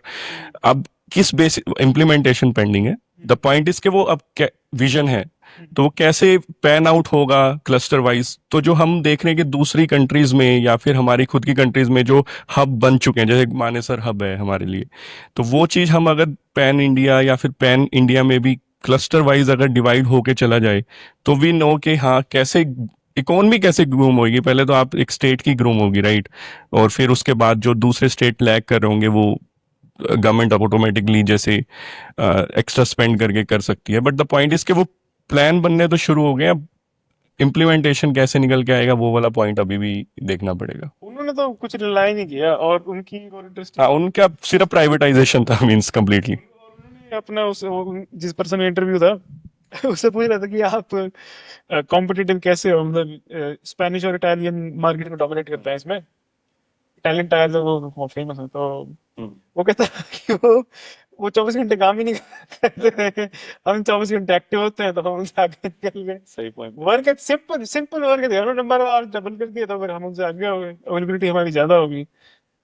और यहाँ पे भी मैं तो बार बार सजेस्ट करता हूँ कि सिर्फ वो हटा दो। पता नहीं रिस्ट्रिक्शन क्यों लगाई हुई है कि दुकानें बंद होगी 10 बजे के बाद, क्या ये किस टाइप का कॉन्सेप्ट है ये? चलने तो बिजनेस 24 घंटे, क्या प्रॉब्लम है? यंग लोग हैं, अपने घूमते फिरते हैं, अपनी दुकानें चल रही Like हैं, ये I think city to city depend करता है, I think जो भी है। परमिशन क्यों नहीं क्यों चाहिए? नहीं? मेरी दुकान कब तक खुली है? ease of doing business. Administration control की जो है पॉइंट कहना है वो आप दूसरे एस्पेक्ट छेड़ तो कि वो बात ये है कि सिक्योरिटी अच्छा, से देखें तो ठीक भी आई गेस, तो क्योंकि टाइम में उतना इंडिया की ट्रस्टेबिलिटी मतलब इतना फिर नहीं अपनी जॉब करो ना, Point to one. तुम अपनी जॉब करो ना, जीडीपी भी तो बढ़ेगी, अपना करो उसमें यूज रिसोर्स, चलो जो भी है। हाँ, तो चाइनीज की बात हो रही थी, तो चाइना में तो ऐसे है कि आप 1 डे 2 डे प्रोटोटाइपिंग पे आ गए हैं वो तो। चाइना का एक चीज है, चाइना वही दिखाता है जो उसको दिखाना पसंद है। चाइना तो दिखा रहा है, मगर ये तो नहीं बट चाइना वाले सोर्सेज का तो मैं मेंशन ही नहीं कर रहा इसमें। मैं तो मेंशन उन सोर्सेज कर रहा हूँ जो बाहर वाले। हाँ हाँ हाँ हाँ, वो यूएसए वाले चाइना में माइग्रेट कर रहे हैं काम करने के लिए, और इंडिया वाले भी माइग्रेट कर रहे हैं चाइना में काम करने के लिए, मैन्युफैक्चरिंग में। यहाँ पे है कहीं बिजनेस कनेक्शन जो अपना चाइना से अपना वो करते हैं। सुना है, मैंने जानता भी हूँ, पर मतलब आई डोंट नो कि कोई इस इंटेंशन से जा रहे हैं उनको वहां माइग्रेट रहने करना के लिए है। जा रहे हैं वहाँ पे। लोग तो मैंने सुना है काफी अच्छे हैं वहाँ के, मतलब नहीं वो लाइक एक्सपोर्ट इंपोर्ट साइड से तो जा ही रहे हैं, मतलब कि लार्जली कैसे आप लो प्राइस पे वो आर्बिट्राज वाला पॉइंट है ट्रेडिंग का, तो वो तो कर रहे हैं बट माइक पहले चाइनीज का नाम नहीं था क्वालिटी के लिए। अब हाँ अब चीप में ही है क्वालिटी, अब क्वालिटी यहाँ मेंटेन कर रहे हो। हम्म। और वो जैसे अभी एक उसकी मैं देख रहा था, कनेडियन बंदा माइग्रेट किया चाइना में, तो 15 ईयर से काम कर रहा है वो वहाँ पे। उससे पूछा कि आपको कोई हरासमेंट वगैरह फेस करनी पड़ी? कहता नहीं, यहाँ पे तो अ, आते रहता है बीच बीच में, और ये पूछते कि आपको कोई प्रॉब्लम तो नहीं आ रही। तो वो स्टोरी सुना रहा था कि एक बार आए म्यूनिसिपैलिटी वाले, और किसी ने कंप्लेंट डाल दिया होगी कि एयरपोर्ट से शहर में आए हो, बहुत टाइम लगता है, रेड लाइट बहुत सारी है। अगले दिन ही रेड लाइट उड़ाना शुरू कर दिया। नहीं नहीं वो ये चीज तो चाइना मतलब इम्प्लीमेंटेशन में बहुत फास्ट हो गया हाँ, मतलब। बहुत ज्यादा। जो होते हैं ना कस्टमर सेंट्रिक गवर्नेंस है, उसमें आ गया वो। सिटीजन सेंट्रिक चलो उस मुझे लगता है कि एक जैसे पॉइंट इसकी डेमोक्रेटिक सोसाइटी का ये सबसे बड़ा ड्रॉबैक भी है कि पॉलिसी इम्प्लीमेंटेशन में टाइम लगता है। जब आप अथॉरिटेटिव सोसाइटी रन कर रहे हो ना, तो इम्प्लीमेंटेशन अगर कह दिया प्राइम ने कि हाँ यही होगा, तो मीन्स वो होगा ही होगा, मतलब नो क्वेश्चन आस्क। तो वो चीज मुझे लगता है कि चाइना का प्लस पॉइंट बना है। मतलब इट्स नॉट अबाउट, तभी वो कहते हैं ना सबसे बड़ी कैपिटलिस्ट सोसाइटी ग्लोबल लेवल पे कौन है, तो आई आई थिंक सब मानते हैं कि चाइना ही है, यूएस से भी बड़ी। और ऑल दो वैसे कम्युनिस्ट है, but the point is they how they do business, they understand कैसे दूसरी कंट्री में कैसे वो हेजिमनी भी क्रिएट कर रहे हैं, सॉफ्टली तो नहीं कहूंगा, हार्शली कह रहा हूँ, बट उन्हें पता है कि कैसे अब करना है। वो अब वैसा वाला चाइना नहीं रहा कि जिसको सिर्फ आर्बिट्राज के लिए, चीप लेबर के लिए यूज कर रहे थे या चीप प्रोडक्ट्स मैन्युफैक्चरेशन के लिए। वो तो चेंज हो गया मतलब। किसी तरीके से 7 नैनोमीटर अचीव कर ही लिया है उसमें, चिप्स में। हाँ वो नहीं उस लेवल का, TSMC लेवल का तो नहीं है, मगर फिर भी।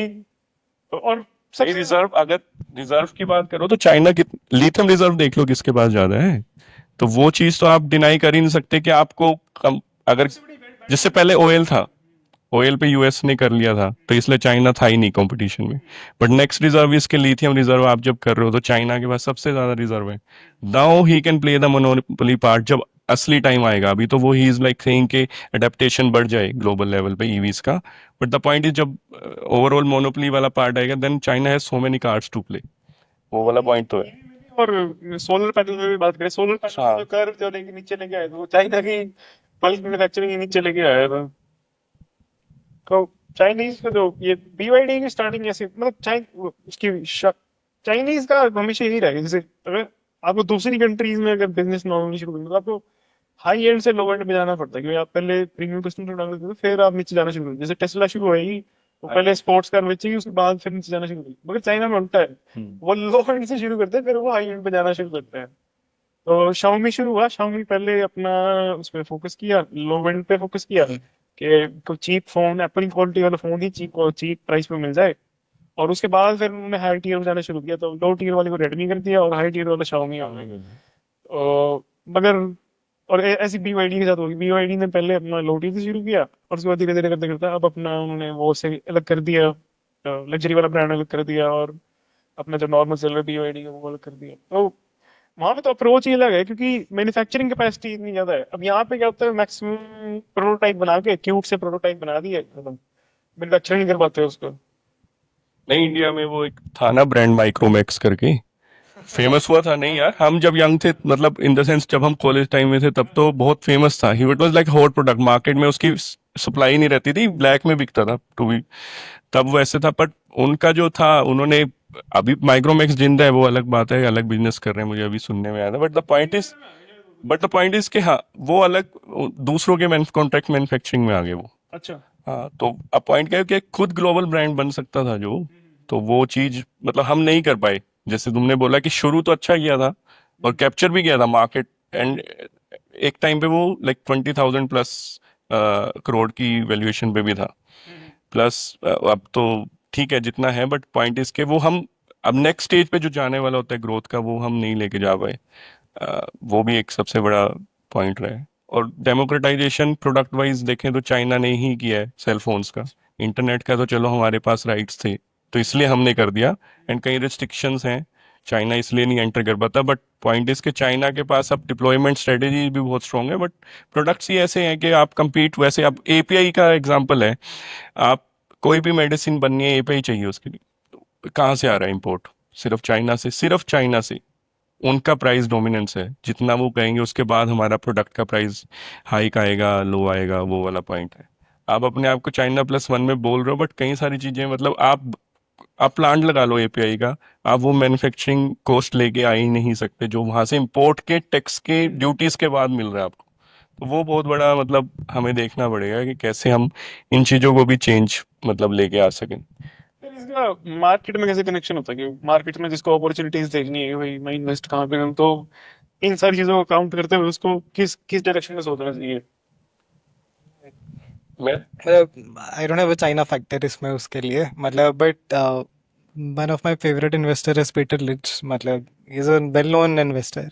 सो उसका मतलब उनका एक बहुत सिंपल सी एनालॉजी है, या you know how you should identify the companies या नेक्स्ट बिग कंपनीज। तो उसमें you don't have to be financial expert, only thing is you need to have an eye for insight, कि आप जाओ और observe करो। मतलब जैसे मैंने पूछा था कि लाइक मैगी कौन बनाता है। अब हम बचपन से मैगी खाता रहे हैं, मैगी इतनी बिक रही है, पर हम ये सोचते हैं कि हम मैगी तो कंज्यूम कर रहे हैं, बट ये बनाई किसने है। वो 18,000 पे चला गया था, उन्होंने स्टॉक स्प्लिट किया, आई थिंक 2,000 मैक्सिमम अभी प्राइस पे है। बट हाँ, Nestle India. So there are many company. One of my मतलब I apply this a lot, मतलब कंपनीज को आइडेंटिफाई करने के लिए। So अभी एक इंडियन विस्की ब्रांड है इंद्री, I'm not sure if you've heard of it, right? Piyush Goyal was pat इंद्री के विषय में रिसेंट बताओ, मेरे को पता चला वो बंदा मर्डर कन्विक्ट है।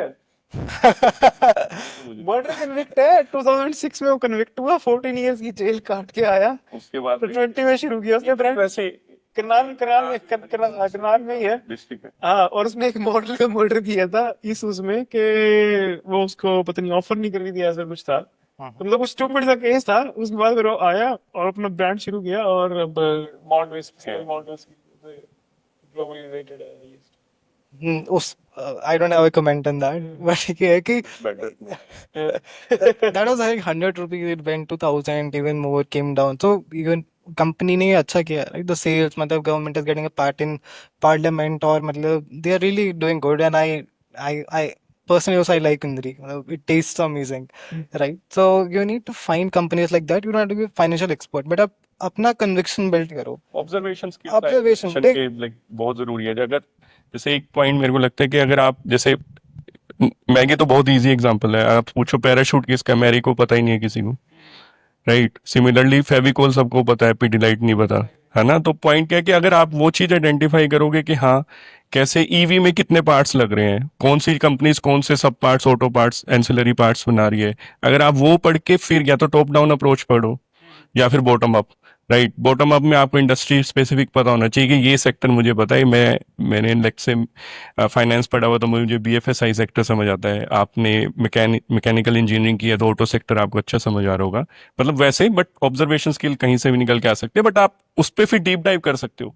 या टॉप डाउन आपको समझ आता है कि मुझे कि इंडस्ट्री पकड़ ली, बॉटम अप में आपको पता है मुझे ये कंपनी ही पता है जो बहुत अच्छा कर रहे हैं, मेरे रीजन में ही है, हरियाणा में ही आप पकड़ लो कितने रीजन है, उसमें कैसी कंपनीज वर्क कर रही हैं, तो उसके बेसिस पे यू कैन डिफाइन। भाई मारुति सुजुकी आपको पता है बड़ा प्लेयर है, उसको पार्ट्स कोई तो सप्लाई कर रहा होगा, तो आइडेंटिफाई कैसे होंगे? अब वो तो स्मॉल कैप है ना अभी, अब आपको देखना है कि वो कब तक सही चल पाएंगे, वो डीप डाइव जाना पड़ेगा। अब फंडामेंटल्स को तो आपको कोर तक जाना पड़ेगा, अदरवाइज तो ट्रेडिंग प्राइस वाला वाला पॉइंट हो गया। इसमें मतलब one of my point was you don't have to be financial expert. कभी कभी होता है कि लाइक मोस्ट लोगों को नहीं पता होगा कि मैं फंडामेंटल्स मतलब अगर ये नंबर भी है तो उसका क्या मतलब है, अगर पी मतलब 30 है 10 है तो मतलब इज इट राइट और not. But the fact is कि मतलब आपका कन्विक्शन कितना वो है and what is your strategy in that, मतलब आप कितने टाइम के लिए होल्ड करना चाहते हो, right? Do you want to invest like for very long term, तो फिर तो you have to regularly check the how the company is performing, right? मतलब there was a time when Maggie also was, the बीच में बंद हो गया था, I think some lead issue was there. But another thing is अब बाहर जरा देख रहे हो कि मतलब हाईवेज बन रहे हैं, कोई तो बना ही रहा होगा, मतलब इतना कंस्ट्रक्शन हो रहा है, मतलब घर बन रहे हैं, लोगों को जॉब्स मिल रही हैं, बाहर जा रहे हैं, एविएशन इज बूमिंग, लोगों को घर का डिमांड बढ़ रहा है, तो construction company, real estate is rising, तो घर आप खरीदोगे नहीं, आप किसी से तो फंड मतलब लोन लोगे, कुछ करोगे, तो those companies like are also doing really really good, railways are booming up. So you need to connect the dots, and also as a consumer also see if you really trust and you even build the conviction. उसके बाद आप financials में भी जाओ, ऐसा नहीं just ignore that. वो तो मतलब वो तो है ही, मतलब करना ही पड़ेगा अब to see कि how well the company is doing, but the identify हाँ कैसे करेंगे, कौन सी कंपनीज को भी रीड करना है। like, और ये है, this is the approach which there like you should read one book that is like One Upon a Wall Street, Peter Lynch. बहुत बहुत बढ़िया किताब है, यू विल नो कि मतलब मल्टी पैकेज और ये 25 पैकेज 50 थी 100 ये कैसे आइडेंटिफाई करने हैं, और they are very simple formulas, एक लेमैन के लिए बहुत आइडेंटिफाई करना बहुत सिंपल बता रखा है उसमें. फिर उसमें फंडामेंटल्स का भी है कि हाउ मतलब सब में नहीं जाना है, कुछ एक दो चीज़ें लाइक पीटर लिंच का एक बहुत बढ़िया फॉर्मूला है, it is like growth rate plus dividend yield divided by the PE. तो इसमें अगर 3 से ऊपर है तो अच्छा है, तो मतलब इट इज लाइक कि मतलब कंपनी कमा भी कितना रही है और अपने इन्वेस्टर्स को कितना दे रही है और वो कितनी अच्छे से वैल्यूड है, right? So based on that like one of the multi beggars in his portfolio was like Ford general Motors. You will see कि कितने अच्छे से समझाया है उन चीज़ों के बारे में. So that's how you identify companies. But मतलब द की इज कि आपका खुद का ऑब्जेक्टिव क्या है, कितना लॉन्ग टर्म है, शॉर्ट टर्म है, मीडियम है, उस हिसाब से ही मतलब you'll identify investing opportunities. But like if you are going for like like very long portfolio, like long term portfolio more than a year or two, I feel like this is the best strategy any retail investors can can apply even without being a financial expert. I think this helps like the best thing. हाँ, Warren Buffett भी बोलते हैं ना कि circle of competence आपका होना चाहिए, तो वो चीज तो है ही। हाँ, मैं सबसे मतलब वो अभी मैं ना किसी फ्रेंड के साथ ही बात कर रहा था, मैंने कहा who is the happiest person in the earth on the earth right now, तो वो इट्स वॉरेन बफे भाई। तो इससे इतना कैश लेके जो $300 बिलियन लेके जो बैठ के वो कर रहे हैं, वो कहेंगे कि I will play the cards. तो वो भी है, बट द पॉइंट इज के मुझे लगता है अगर आप स्टॉक मार्केट में एंटर कर रहे हो ना, तो ऑब्जर्वेशन स्किल्स तो आपकी होनी ही चाहिए। आप एक बिजनेस का पोर्शन बाय कर रहे हो, it's not about your trading prices, वो तो डिफरेंट ही गेम हो गया, ठीक है, और उसमें तो लॉस जितना हो रहा है उसके बाद में कर सकते हैं।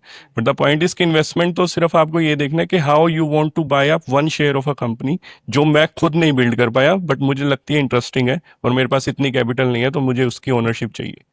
वो सबसे वाला पॉइंट है। और कैसे आइडेंटिफाई करना है, तो you have to like be observant enough कि आपके आसपास क्या चल रहा है, या फिर आप पढ़ते हो। जब मैं यार आप देखता हूँ कि आप यूएस की सीरीज देखते हो ना, वेब सीरीज जो अब फेमस हुई है इंडिया में आके, और वो 4-5 या 7-7 10-10 साल पुरानी है, उसमें ऐसे ऐसे प्रोडक्ट्स की बात हुई हुई है जो अब लगते हैं यार वो पहले आइडेंटिफाई हो जाते उस सीरीज को देख के, तो वो कितना सही था। मीन्स अब हमें लगता है कि हाँ यार वो प्रोडक्ट हॉट प्रोडक्ट बन गया है, बट द पॉइंट इज कि अगर हम उस टाइम वो सीरीज देख रहे हैं, मीन्स यूएस वाले तो देख ही रहे होंगे ना, तो उनके लिए तो वो सही था ना कि कैसे वो चीज आ रही है। अभी भी हम देखते हैं कि यूट्यूब में ऐड आ रही है, तो किस चीज की ऐड आ रही है वो भी देख।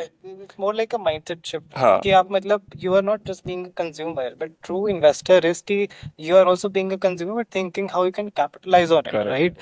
तो जब वो capitalistic mindset नहीं बनेगा ना कि हाँ मैंने मतलब I've consumed this product, now I want to see how well this product is doing. मतलब let's say कोई common सी चीज़ है, you are going out, पहले मुझे लगा था कि हाँ पहले मैंने consume किया, but I'm going out, my friends are talking about it, I can see उनका यहाँ पे एक outlet है, मतलब any example you can take of any company you feel एक इसका एग्जांपल सबसे बड़ा क्या है कि Zudio 2016 में ओपन हुआ, किसको पता था? किसी को नहीं पता था, राइट? दोज हु वर मतलब फॉलोइंग ट्रेंड उस लेवल पे कि हाँ ठीक है, अच्छी कंपनी कर रही है, ठीक है, दे हैव टेकन द बेट कि हाँ टीयर 1 के लिए तो सब बिल्ड कर रहे हैं, ज़ारा जैसे ब्रांड है, हम लोअर टीयर भारत के लिए बिल्ड करते हैं। लोगों को सेंस आनी चाहिए कि वो भी मॉल जैसे स्ट्रक्चर में जाके क्लोथ्स बाय कर सकते हैं, वैसा एम्बियंस उन्होंने दिया यार। वो तो फिर उन्होंने पिकअप कर दिया ना, फिर प्राइम एग्जांपल है ना, होता है, लाइनें लगी होती हैं। राइट? तो Zudio, Zara, वेस्ट साइड के बीच में एक कॉमन चीज है, can you guess what? all three of them are owned by same company. Guess the company का नाम? ज़रा वैसे नहीं, वेस्ट साइड, Zara और Zudio की एक पेरेंट कंपनी है जो लिस्टेड भी है, ट्रेंड ट्रेंट। मतलब वही है ना, like if you Aditya Birla, all these Peter England, like so many, fashion companies are under Aditya Birla. So वही है, like if you're saying कि हमें इतना सुन रहे हैं कि Zudio पे आप जा भी रहे हो, आप शॉपिंग भी कर रहे हो, वही माइंडसेट का वो है ना कि मतलब कोई तो बना रहा होगा इसको, like how if so many people are buying and so many people are talking about it, how can you capitalize on the opportunity? That's what you have to go and figure out, right? That's how you spot the next जो बात है कि like 10 साल मतलब I think you quoted one investor who is saying like 50 years ahead of the time. So that is also mindset कि मतलब you can spot the early trends कि अभी क्या चल रहा है, what are the where the inflow of the capital is going, what are the new generation innovations are happening, and if you really मतलब feel about it, like you have a high conviction, you can go and invest. But not every investment is listed also, right? जैसे one of like some companies that I like are India 2 companies, like premiumization जो हो रहा है India 2 में, like skin care companies are coming, D2C commerce, not all of them are listed, some of them are, but someday they'll also come to IPO. So you need to see like अभी मतलब when I'm saying कि अब जो हम let's say Maggie generation, I'll say like हम तो बड़े हो गए, हम इन्वेस्ट नहीं कर पाए Nestle में, but the consumer who are now using these kind of companies, like new modern age, new age companies, and they feel really very like high conviction about them कि हाँ these companies are really really doing good, then you should also see like how good they are financially. And if you have like आजकल invest unlisted market में invest करना भी बहुत easy हो गया, it's not that big of a deal, you can find broker, they'll get you the shares and you can invest, but हाँ but best is you come but invest point in इसके again मुझे लगता है कि valuation अभी भी ना, जैसे पहले ना टेबल पे इन्वेस्टर्स छोड़ते थे रिटेल्स के लिए, बट अभी मुझे लगता है जो इंटरनेट कंपनीज आ रही है ना, वो वैल्यू मतलब पहले से ही कंज्यूम हो चुके हैं, जूस निकल चुका है, इन द सेंस अगर आप फ्यूचर के लिए ले रहे हो तो that's a different part of story. But if you want, जैसे डीमार्ट का एग्जांपल है, डीमार्ट जब आया था वो ही वाज लाइक अंडर मतलब क्वाइट डिसेंट वैल्यूड। मीन्स मुझे पता है अगर प्रोजेक्शंस यहाँ से फ्यूचर प्रोजेक्शन स्ट्रॉन्ग है तो मुझे पता है there are like so much to come. मेरा मतलब मल्टी बैगर कैसे बनेगा ना कि अगर पहले से जूस निकला हुआ है तो पहले वो नीचे आएगा। अगर मैं जैसे जोमेटो का एग्जांपल लें, जोमेटो आई गेस लिस्ट ही आई गेस 140 के आसपास हुआ, बट 44 भी आया, राइट?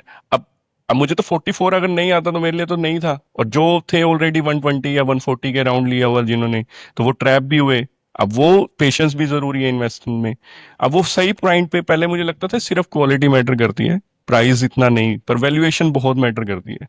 44 नहीं, अगर आप 80 में भी लेते Zomato, now you are saying कि ब्लिंकिट के टाइम भी ना, जो अश्वत्थ दामोदरन सर हैं, उन्होंने वैल्यूएशन के लिए बोला था कि नहीं, और ही वॉज अगेंस्ट कि वैल्यूएशन मर्जर एंड एक्विजिशन से कम ही होगा एम&ए से। बट लार्जली मतलब everyone was like you can say shocked और सरप्राइज कि कैसे Blinkit has change the game for Zomato, even Swiggy and Instamart and the Zepto. तो वो कैसे क्विक कॉमर्स चेंज हुआ, तो जोमेटो में ऑब्वियसली वो रन जो आया उसमें पार्टिसिपेट हम कर सकते थे। Now you have to think it through कि वो इंटरनेट कंपनी क्या वो लार्जली मतलब एक सिर्फ प्रीमियम टीयर 1 को ही सर्व करती आ रही है, या फिर जो टीयर 2 सिटीज है उनको भी कैप्चर कर रही है, and so much to go. तो वो चीज अगर आप देख के इन्वेस्ट कर रहे हो then it's okay. But otherwise internet companies ना, पी फर्म्स जो हैं, प्राइवेट इक्विटी फर्म्स, वो लास्ट में एंटर करती है ना, तो वो वैल्यूएशन उतना हाई है ऑलरेडी, मतलब listing gains is the only correct. तो वो चीज अभी भी मुझे लगता है पेंडिंग थोड़ा और आना चाहिए कि लाइक यार रिटेल पार्टिसिपेशन अगर तभी बढ़ेगा जब मार्केट में जो कंपनीज हम कंज्यूम कर रहे हैं, जैसे स्विगी आया, स्विगी को मुझे उस प्राइस पे बाय करना था यार, क्योंकि मुझे पता है स्विगी को मैं जानता हूँ, I am a consumer user of that thing. तो मुझे लगता है यार कोई अलग इंटरनेट कंपनी आएगी तो मुझे पता होना चाहिए, अगर वो पहले ही उसकी वैल्यूएशन इतनी ज्यादा आएगी कि जो प्रीवियस इन्वेस्टर है उनके लिए सिर्फ राइट फिट है, तो जो मैं पार्टिसिपेट अब करूंगा तो मैं तो सिर्फ उस फ्यूचर के लिए करूंगा जिसका बेस बहुत बड़ा है, मतलब बेस डिनोमिनेटर अगर बड़ा है तो मेरा रिटर्न परसेंटेज कम हो गया ना, सिंपल। लाइक एक और चीज मतलब इन्वेस्टर्स को ध्यान में रखनी चाहिए, दैट इज मतलब management of a company, right? Like one of a red flag I always see in a company, मतलब ये कि प्रमोटर्स का जो वो शेयर होल्डिंग पैटर्न है वो कैसा, लाइक आर दे रिड्यूसिंग और are they increasing? if a promoter is reducing their share, that's a red flag for me, right? I think in Zomato's case, I'm not sure how much he did, but he did reduce his, he sold off some of his shares. But you have to kind of invest in the company जहाँ पे if you resonate with the management and you अगर आपको खुद ही company में trust है, if you feel high confidence, what would you do? You would want to increase your share, right? Because you know that the company is going to grow, and when it's going to grow, then of course the EPS will grow, your price will reflect that. So why would you want to invest in a company where the promoter itself is not having the confidence, right? They're selling the shares. So these things you'll have to see always, like how much is the participation, not from just from like promoters definitely, but other institutions as well, right? FIIs, TIIs. So how is the shareholding pattern there is, once you kind of like see all the fundamental like P ho gaya, PB, EPS is one of the key thing, at least on the fundamental side.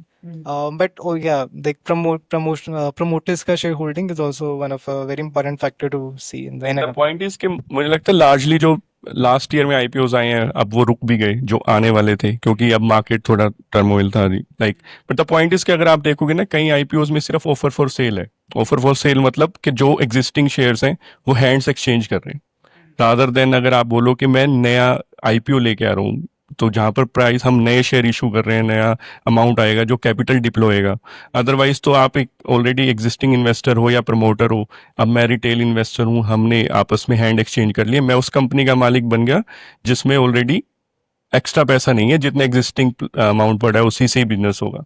तो मुझे लगता है वो भी नहीं होना चाहिए। OFS ठीक है एक लेवल तक, but percentage of OFS with fresh money should be like comparably 80-20 हो, मतलब 80 फ्रेश मनी हो। also mutual funds, right? मतलब we are speaking about like direct equity, that is stocks, but abhi options are, you have like many ETFs and mutual funds in the market. So if you cannot identify these companies, then you can definitely look into the mutual funds, like ETF in Nifty index, total market index हो गया, फिर Nifty 50, then there are large caps. अब आज के date में हर एक चीज का there are a lot of regulations also. There is not much of innovation, मतलब म्यूचुअल फंड्स के प्रोडक्ट में ज्यादा इनोवेशन नहीं है, बट स्टिल देयर आर मतलब ऐसे फंड्स हैं जो 10 साल में डबल भी हुए हैं, right? So I think that is also a safe investment for someone who can not do this kind of research. So professional fund manager will do and give you the right returns. नहीं, मुझे exactly the point is कि अगर आप homework कर रहे हो but आप confident नहीं हो तो you don't have to enter the like test the water, depth of water के आप समुंदर में उतर के ही चेक करोगे। You have mutual fund and this is like completely मतलब बहुत ही सही मतलब प्रोडक्ट है रिटेल इन्वेस्टर को पार्टिसिपेट करने में स्टॉक मार्केट के लिए। यार आपके पास डिफरेंट कैटेगरीज है, आप if you want to take risk तो आप पोर्टफोलियो ऐसा बनाओ जिसमें आप लार्ज कैप से शुरू करके फ्लेक्सी कैप में है, मल्टी कैप से एंटर करो मार्केट में, right? Then you will find out कि हाँ मिड कैप या स्मॉल कैप जैसी कैटेगरीज भी हैं। तो उस टाइप से आप देख सकते हो कि फंड मैनेजर कौन है, कितना उनका प्रीवियस एक्सपीरियंस है, फंड कितने लार्ज मतलब कितने टाइम से परफॉर्म कर रहा है, राइट? और कौन सी कैटेगरी में एवरेज बेंचमार्क को बीट कर रहा है या नहीं, बीट पीयर्स को बीट कर रहा है या नहीं। आप वहां से भी स्टार्ट कर सकते हो basic, rather than jumping into के इंडिविजुअल स्टॉक्स। अगर आप देखोगे कि एग्जांपल नहीं तो प्राग पारिक फ्लेक्सी कैप फंड तो कितना ही गिरा है सितंबर से, अगर आप देखोगे तो हार्डली मतलब 4-5%। और यही अगर आप मार्केट देखोगे ब्रॉडली 10-14% इंडेक्स गिर गया है, देन 15-20% मिड कैप एंड 25% आपका स्मॉल कैप, और इंडिविजुअल स्टॉक तो 50-50% उस पे है। बट द पॉइंट इज कि आपको देखना है कि आप म्यूचुअल फंड में भी कैसे म्यूचुअल फंड को सिलेक्ट करो। अदरवाइज म्यूचुअल फंड भी आजकल इतने हो गए हैं, and there are some platform जो सिर्फ पॉपुलर फंड्स दिखा के रिटर्न्स दिखा के, तो वो थोड़ा सा गलत साइन है. You don't have to fall into that trap के जहाँ पर सिर्फ पास्ट परफॉर्मेंस की रिटर्न्स देख के आप करो.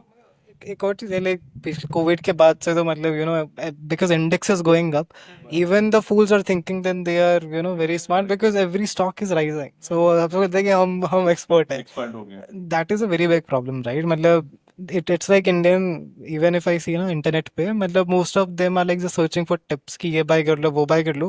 You are not fundamentally learning how to sustain in the market, right? You cannot, like you cannot just double your money or become profitable the second day. But the key is how in a long term you build a portfolio, and what are the investment products you need to have in your portfolio. It's not just direct equity, it can be that mutual fund, like direct stocks, mutual funds. Plus you will have some other investment like gold, right? Like FDs, bonds. अभी तो bond सस्ता हो गया है, like 10,000 से invest करना शुरू कर सकते हैं. So you need to build your portfolio like that and have an objective thought for investing. You cannot like कि मतलब वो चीज़ Indian retail investors को छोड़ना होगा, like going behind finding a stock, कि इसमें इन्वेस्ट कर लो, ये इस पॉइंट से इतना उठ जाएगा वो हो जाएगा. एक पॉइंट मैं ऐड करूंगा कि लोगों को ना ऐसा लगता है कि डेट फंड में तो इन्वेस्ट करना ही चाहिए. अब अगर आप देखोगे ना, डेट फंड अगर आपके पोर्टफोलियो में होता तो आपका पोर्टफोलियो उतने ही परसेंटेज टर्म्स में कम भी गिरता. एंड पीपल आर लाइक कि हाँ इक्विटी तो जल्दी उठ ही जाएगा ना. मतलब they have seen one cycle only. जैसे अंकित ने मेंशन किया कि यार 2020 से अगर आप देखो तो एक हिकअप्स थे जो यूक्रेन वॉर वाले थे, थोड़े करेक्शंस भी आई हैं, but point is largely one side था market traffic, and everyone was treating themself के, चाहे वो फ्रेंडली एडवाइस पे कर रहे हैं, चाहे वो इन्फ्लुएंसर्स के कमेंट्स में जा जाके पूछ रहे हैं यार मेरा पोर्टफोलियो ये आप बता दो प्लीज सही है कि नहीं. And there are certain people those who are commenting as well कि यार हाँ सही है तुम्हारा, या फिर नहीं नहीं इस इंडेक्स में कर लो, उसमें कर लो. एंड द पॉइंट इज के रेगुलेशंस तो किस लेवल पे स्ट्रांग है वो हमें मतलब इस लेवल पे आनी चाहिए कि जो वल्नरेबल्स है ना उनके साथ गलत ना हो. एंड पीपल शुड एक्सेप्ट कि आपकी कोर एक्सपर्टीज डिफरेंट है. Let's say I am a core tech engineer, तो मेरी डेवलपर्स साइड से इंजीनियरिंग माइंडसेट है, तो मेरा कोर वो है. मैं फाइनेंस साइड से हूं तो मुझे पता है कि हम एक्सपर्ट हैं तो तभी तो पोर्टफोलियो मैनेज कर रहे हैं ना, अदरवाइज वो सोर्स ऑफ इनकम ही ना होता. वरना तो ये हो जाता है ना कि आप भी सेम उस पे हो, मैं भी उस पे ही हूं, तो फिर तो पॉइंट है. तो इंडिया को ना ये चेंज करना पड़ेगा कि थॉट कि आपको आपका कोई, पहला तो ये समझना पड़ेगा कि कोई पैसा मैनेज भी कर सकता है, और सेकंड चीज वो भी है कि उसके लिए पैसे देने भी पड़ेंगे. तो वो पॉइंट हमें बोलना नहीं चाहिए, है ना. तो अगर आप सोच रहे हो कि फ्री में देख दो, तो फ्री में कैसे देख देंगे? फ्री में कोई अकाउंटेबिलिटी नहीं है यार. तो आप समझो ना, हम बिजनेस कर रही नहीं होते, हम आपकी साइड ही होते फिर. तो वो चीज हमें मतलब समझनी पड़ेगी कि मतलब आप अब आपके क्या है ना, फ्रेंडली एडवाइस से सब चीज सही चल गई. And there was one person he was saying कि बिफोर सितंबर 2024 ही वाज मेंशनिंग अब तो सब सेट है, स्मॉल कैप में 30% बनता है, मैं तो उसी में इन्वेस्ट करिया करूंगा. तो आई वाज लाइक ठीक है, मैंने समझाया अभी थोड़ा बहुत, कह रहे नहीं नहीं अब ठीक है. अब now he is like portfolio is red और ब्लीडिंग. अब now they don't have in patience, उस चीज का पेशेंस भी नहीं है, कोई गाइड करने के लिए है ही नहीं, क्योंकि इट्स ऑल अबाउट कि यार मनी 30% है, 70% you have to manage psychology of yours. आप नहीं कर सकते तभी एक्सपर्ट बने हैं. मुझे लगता है वो इंपॉर्टेंस भी लोगों को समझनी बहुत जरूरी है. जस्ट एडिंग हियर, यहाँ पे लाइक AMFI ने मतलब बहुत बढ़िया कैंपेन्स रहे थे म्यूचुअल फंड्स के लिए. हर जगह म्यूचुअल फंड सही का ऐड चलता था, राइट? बट अगर if you see when it comes to stocks, तो सभी ने ऐसा कुछ किया नहीं है, right? They have not actually taken any steps to increase RIAs, और इवन घटे ही हैं. That with new regulation we had like more than 13-1400. वो उसका अगर आप सिंपल मैथ करोगे, आई थिंक एक मतलब 80,000 इन्वेस्टर्स पे एक एडवाइजर आएगा. तो मतलब ये तो डॉक्टर की रेशो से भी मतलब बहुत बेकार है, राइट? तो और जो ये लोग हैं, मतलब ये लोग भी फिर बहुत 0.1% लोगों के लिए ही एक्सेसिबल हैं, क्योंकि वो पैसे बनाते भी नहीं है, छोटे इन्वेस्टर से, राइट? मतलब अगर मैं एक PMS पे ले लूँ, तो मतलब entry barrier is at 50 lakhs, right? उसमें 50 lakhs में भी आप अगर 1% पे चार्ज करते हो, तो आप उसको 5 लाख मिलेगा आपको. वो साल की इनकम भी नहीं, उसमें कितने का, उसमें अलग रेगुलेशन है. तो आप वो कस्टमर, आपको वो चाहिए नहीं क्लाइंट जो 50 भी लेकर आया, आपको चाहिए 2 करोड़ वाला, तभी तो आप भी तो कमाओगे ना बिजनेस से.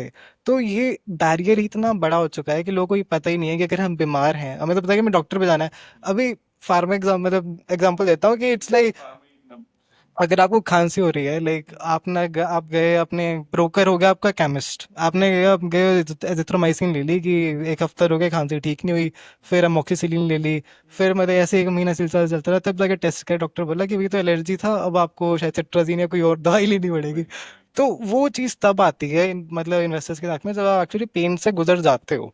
But if you follow a good diet, maybe you don't have to see these kind of diseases. So वो mindset change तो करना पड़ेगा, and we need like regulator support as well, right? To boost it कि हाँ मतलब why the importance of advisors in India or for investors. So it's more about, मैं भी ये भी ऐड करूंगा कि अगर लेट्स से ग्रोसरी अवेलेबल है आपके सामने तो you can buy the products, and मेरे ख्याल से फाइनेंशियल प्रोडक्ट्स ऐसे नहीं है यार, it's more complicated. You have to accept the fact के ये बंदे जो प्रोडक्ट बने हुए हैं वो इतने कॉम्प्लेक्स नहीं होते, तो डायरेक्टली आपको, अब ब्रोकर बन गए, सामने आपके पास अवेलेबल है, do you find the suitability, do you calculate your risk appetite. एक एग्जांपल मैं करूंगा, मेरा प्रोस्पेक्ट से बात चल रही थी, ही वाज लाइक कि मुझे एक साल बाद I have to like I have my wedding plan, तो मुझे उसके लिए फंड्स करने हैं इन्वेस्ट। तो आई वाज लाइक ठीक है, but you have to be conservative about your funds, you have to invest in liquid arbitrage kind of debt funds, right. Then he was like नहीं नहीं, मैं रिस्क तो equity वाला ले लूंगा। मैंने कहा अगर मार्केट गिर गया तो who will, like you will blame us, right. तो कह रहा है नहीं यार, नहीं नहीं ऐसा कोई बात नहीं। मैंने कहा यार eventually you will blame us, the point is, और वो एडवाइस हम दे भी नहीं सकते कि अगर आपका पोर्टफोलियो हम क्रिएट भी कर रहे हैं और उसमें अगर हम डेट फंड्स की जगह अगर हम आपको इक्विटी फंड्स दे दिए तो फिर तो हम एज एन एक्सपर्ट फेल हो गए, right. But he didn't accept the fact and convert तो हुआ नहीं था। दो वो भी एक थॉट प्रोसेस हो गया कि सिर्फ परसेंटेज ऑफ रिटर्न्स देख के दे आर डिफाइनिंग कि मेरी सूटेबिलिटी प्रोडक्ट की ये है या नहीं है, रादर देन पहले प्रोडक्ट डिफाइन, गोल डिफाइन करो, गोल डिफाइन करो, फिर डिफाइन होएगी सूटेबिलिटी कि कौन से प्रोडक्ट सूटेबल है। there's no respect also ना, मतलब सबको लगता है मैं एक्सपर्ट है। मतलब अब ये आप क्या, अब मतलब अगर आप मेडिकल के एग्जांपल लो, आप बोलोगे नहीं मतलब मेरे को मतलब लंग्स में कुछ है, मेरे को तो एजिथ्रोमाइसिन ही चाहिए, डॉक्टर बोल रहा है कि नहीं इससे तो ठीक ही नहीं होगे, मेरे को चाहिए, मतलब नहीं होगे भाई। तो you have to pay regard and respect to the person who is telling you, right. वो कुछ तो मतलब थॉट प्रोसेस से, इनसाइट से, एनालिसिस के बाद ही बता रहा होगा आपको, and we will tell you what is right for you, right. तो पोर्टफोलियो कभी भी एक ऐसे क्लास से हैवी नहीं होता, you have to construct it and save it. मतलब अगर आप अब तो अभी इसकी वो अगर इससे कनेक्ट करें तो अब किसी को इन कंडीशन को देख के अगर किसी को नेविगेट करना है, भाई मैं क्या करूं, जो आज का सिनेरियो, हाँ अभी सिनेरियो है। इसमें अगेन इसमें मतलब रिस्क एपेटाइट पे डिपेंड करता है। इफ समवन इज रियली मतलब वेरी एग्रेसिव, टिप्स दे दो ये ले लो, ये तो चढ़ेगा ही। नहीं वो तो मैं बताऊंगा नहीं, हम बता ही नहीं सकते। वो तो पहले डिस्क्लेमर है कि नॉट आर एज और आ रही है। नहीं but but I trying to say कि वो डिपेंड भी करता है कि आप रिस्क कितना ले सकते हो। इफ यू आर स्टिल मतलब invest in equity, large cap is a safe thing. Large cap में भी से बोला जो टैरिफ से मोस्ट इम्पैक्टेड सेक्टर है, that is pharma, your auto components, जिनका भी एक्सपोर्ट ज्यादा है, right. But there are consumption driven sectors you can invest there. So that is something like, अगर आपका पिछले एक साल में मतलब डेट का जो पोर्टफोलियो एलोकेशन था वो 30% था, इस साल उसको 40 कर दे, बढ़ा दो, right. So you have to be playing more safe. तो small cap may not work this year. You have to add more to the large cap. So it depends like again risk appetite पे and what is your objective for investment. You cannot randomly invest. So if you are having some objective in your investment philosophy कि हाँ मुझे maybe इस गोल के लिए save करना है या एक प्योर वेल्थ क्रिएट करना है, मतलब मेरे पास कोई स्पेसिफिक गोल नहीं है अभी, but still you have to safeguard. जब आप when you are investing with a goal and with a big money, so it's not about how much return you are generating, it's also like how much risk you are mitigating, right? So you have to fight with the risk. You cannot just go कि हाँ मतलब I just want कि इतना return चाहिए. You always have to factor the risk appetite, which most of the investors they just don't do. And the point is कि बस first we have to सी कि capital protection कितनी important है, right. It's rather than capital appreciation. Capital protection में आपका ना asset allocation बहुत define कर जाता है। अगर आप कंजर्वेटिव इन्वेस्टर हो ना, इवन यू आर सेइंग कि मेरी willingness, I can take risk, but risk appetite is completely different. जब यू आइडेंटिफाई कि जब मार्केट गिर रहा है ना, 20% पोर्टफोलियो डाउन है, how you are reacting to that portfolio, that defines your appetite. Willingness तो कुछ भी हो सकता है। मुझे अगर आप 3 प्रोडक्ट सामने रख दोगे, that is 10, 15, 20, I choose 20 only. The point is कि वी हैव टू डिफाइन कि मैं जब 20 के साथ जो रिस्क एसोसिएटेड है उसके लिए मैं उतना रेडी हूं कि नहीं है, तो वो बहुत इंपॉर्टेंट है। और एसेट एलोकेशन ना, सबसे इंपॉर्टेंट एसेट एलोकेशन है। आप यू आर प्लेइंग के इक्विटी, डेट और गोल्ड में कितना एसेट एलोकेशन है, राइट? उसके बाद you are rebalancing the portfolio according to market conditions, वो बहुत इंपॉर्टेंट है। इट्स नॉट लाइक कि आप बोलते हो कि हाँ यार मैं तो, अब स्मॉल कैप की साइकिल 7 years है, विल यू स्टे? कि अगर मार्केट नहीं बढ़ी या नीचे रही तो will you have that much patience कि आप बिल्कुल ही इन्वेस्टेड रहोगे? अदरवाइज तो फिर यूल से कि नहीं मार्केट ही खराब है। वरना तो ये वाला इंटेंशन आपका होना चाहिए ना कि अगर मैं लॉन्ग टर्म के लिए बोल रहा हूँ तो you should like be timing, नहीं, time in the market should be like really really important. तो तब यू कैन क्रिएट पोर्टफोलियो जहां पर हम रिस्क, अगर अग्रेसिव भी प्ले करना है तब भी वील हैव टू से। लोग सोचते हैं लार्ज कैप तो होना ही नहीं चाहिए पोर्टफोलियो में, रिटर्न्स कम बनते हैं, तो वो नहीं। अब वो सिर्फ रिटर्न से कंपैरिजन करोगे तो डिफरेंट है। आपको कॉस्ट बेनिफिट एनालिसिस करना चाहिए ना कि आपका रिस्क कितना है भाई, उसके साथ risk reward ratio. Main important चीज ये है कि ऑब्जेक्टिव क्या है, राइट? मतलब अगर कोई वो ऑब्जेक्टिव ही नहीं है कि बस ये कि पैसा है और इसका कुछ करना है, राइट, फिर तो मतलब फिर तो वही है कि हाँ, फिर रिटर्न वाला चीज आता है। मतलब we have dealt with investors who earns very high, basically affluent investors. तो they have an objective thought कि अगर मेरे को अपने बच्चों के लिए पैसे बचाने हैं, राइट, मेरे को जैसे शादी के लिए कुछ करना है, या फिर उसमें डिस्क्रिशनरी स्पेंडिंग में ट्रैवल करना है, या कुछ लग्जरी स्पेंडिंग करनी है, तो all of that is well thought through. उस बेसिस पे ही वे डिसाइड एसेट एलोकेशन वगैरह। हाँ, अंकित की बात में अगर हम ऐड करें तो सबसे पहले एक इन्वेस्टर को ना पहले अपना टारगेट, फाइनेंशियल टारगेट सेट करना चाहिए कि फाइनेंशियल गोल है क्या। उसके बाद उसको देखना चाहिए कि उस गोल कंप्लीट करने के लिए मंथली उसको कितनी की एसआईपी करनी पड़ेगी। देन कम्स द पार्ट कि उसको वेयर टू इन्वेस्ट, मतलब कहाँ पर वो इन्वेस्ट करेगा, एलोकेशन क्या रहेगी, कौन से सूटेबल फंड्स हैं उसके लिए। And there after comes the rebalancing part. अगर हम उस चीज को छोड़ के सीधा वेयर टू इन्वेस्ट पे जंप करेंगे तो वहां पर अभी भी जो इंडियंस रिटेल इन्वेस्टर जो हिट हो रहा है उनको, वो यही रीजन हो रहा है क्योंकि वो डायरेक्टली वेयर टू इन्वेस्ट पे कर रहे हैं। उनको पहले समझना चाहिए कि किस गोल के लिए इन्वेस्ट करना है और कितना अमाउंट इन्वेस्ट करना है, then everything will be sorted. I think ये कवर्ड एवरीथिंग यार। तो अगर इस पूरी कॉन्वर्सेशन में समराइज करें तो मार्केट में अनसर्टेनिटी है मगर अपॉर्चुनिटीज भी क्रिएट हो रही है। आपको थोड़ा सा स्टेडी होना पड़ेगा कि मतलब कि आप पैनिक करने की जरूरत नहीं है। इंडिया थोड़ा इंसुलेटेड है ग्लोबल मार्केट से, तो इतना ज़्यादा फर्क नहीं पड़ेगा।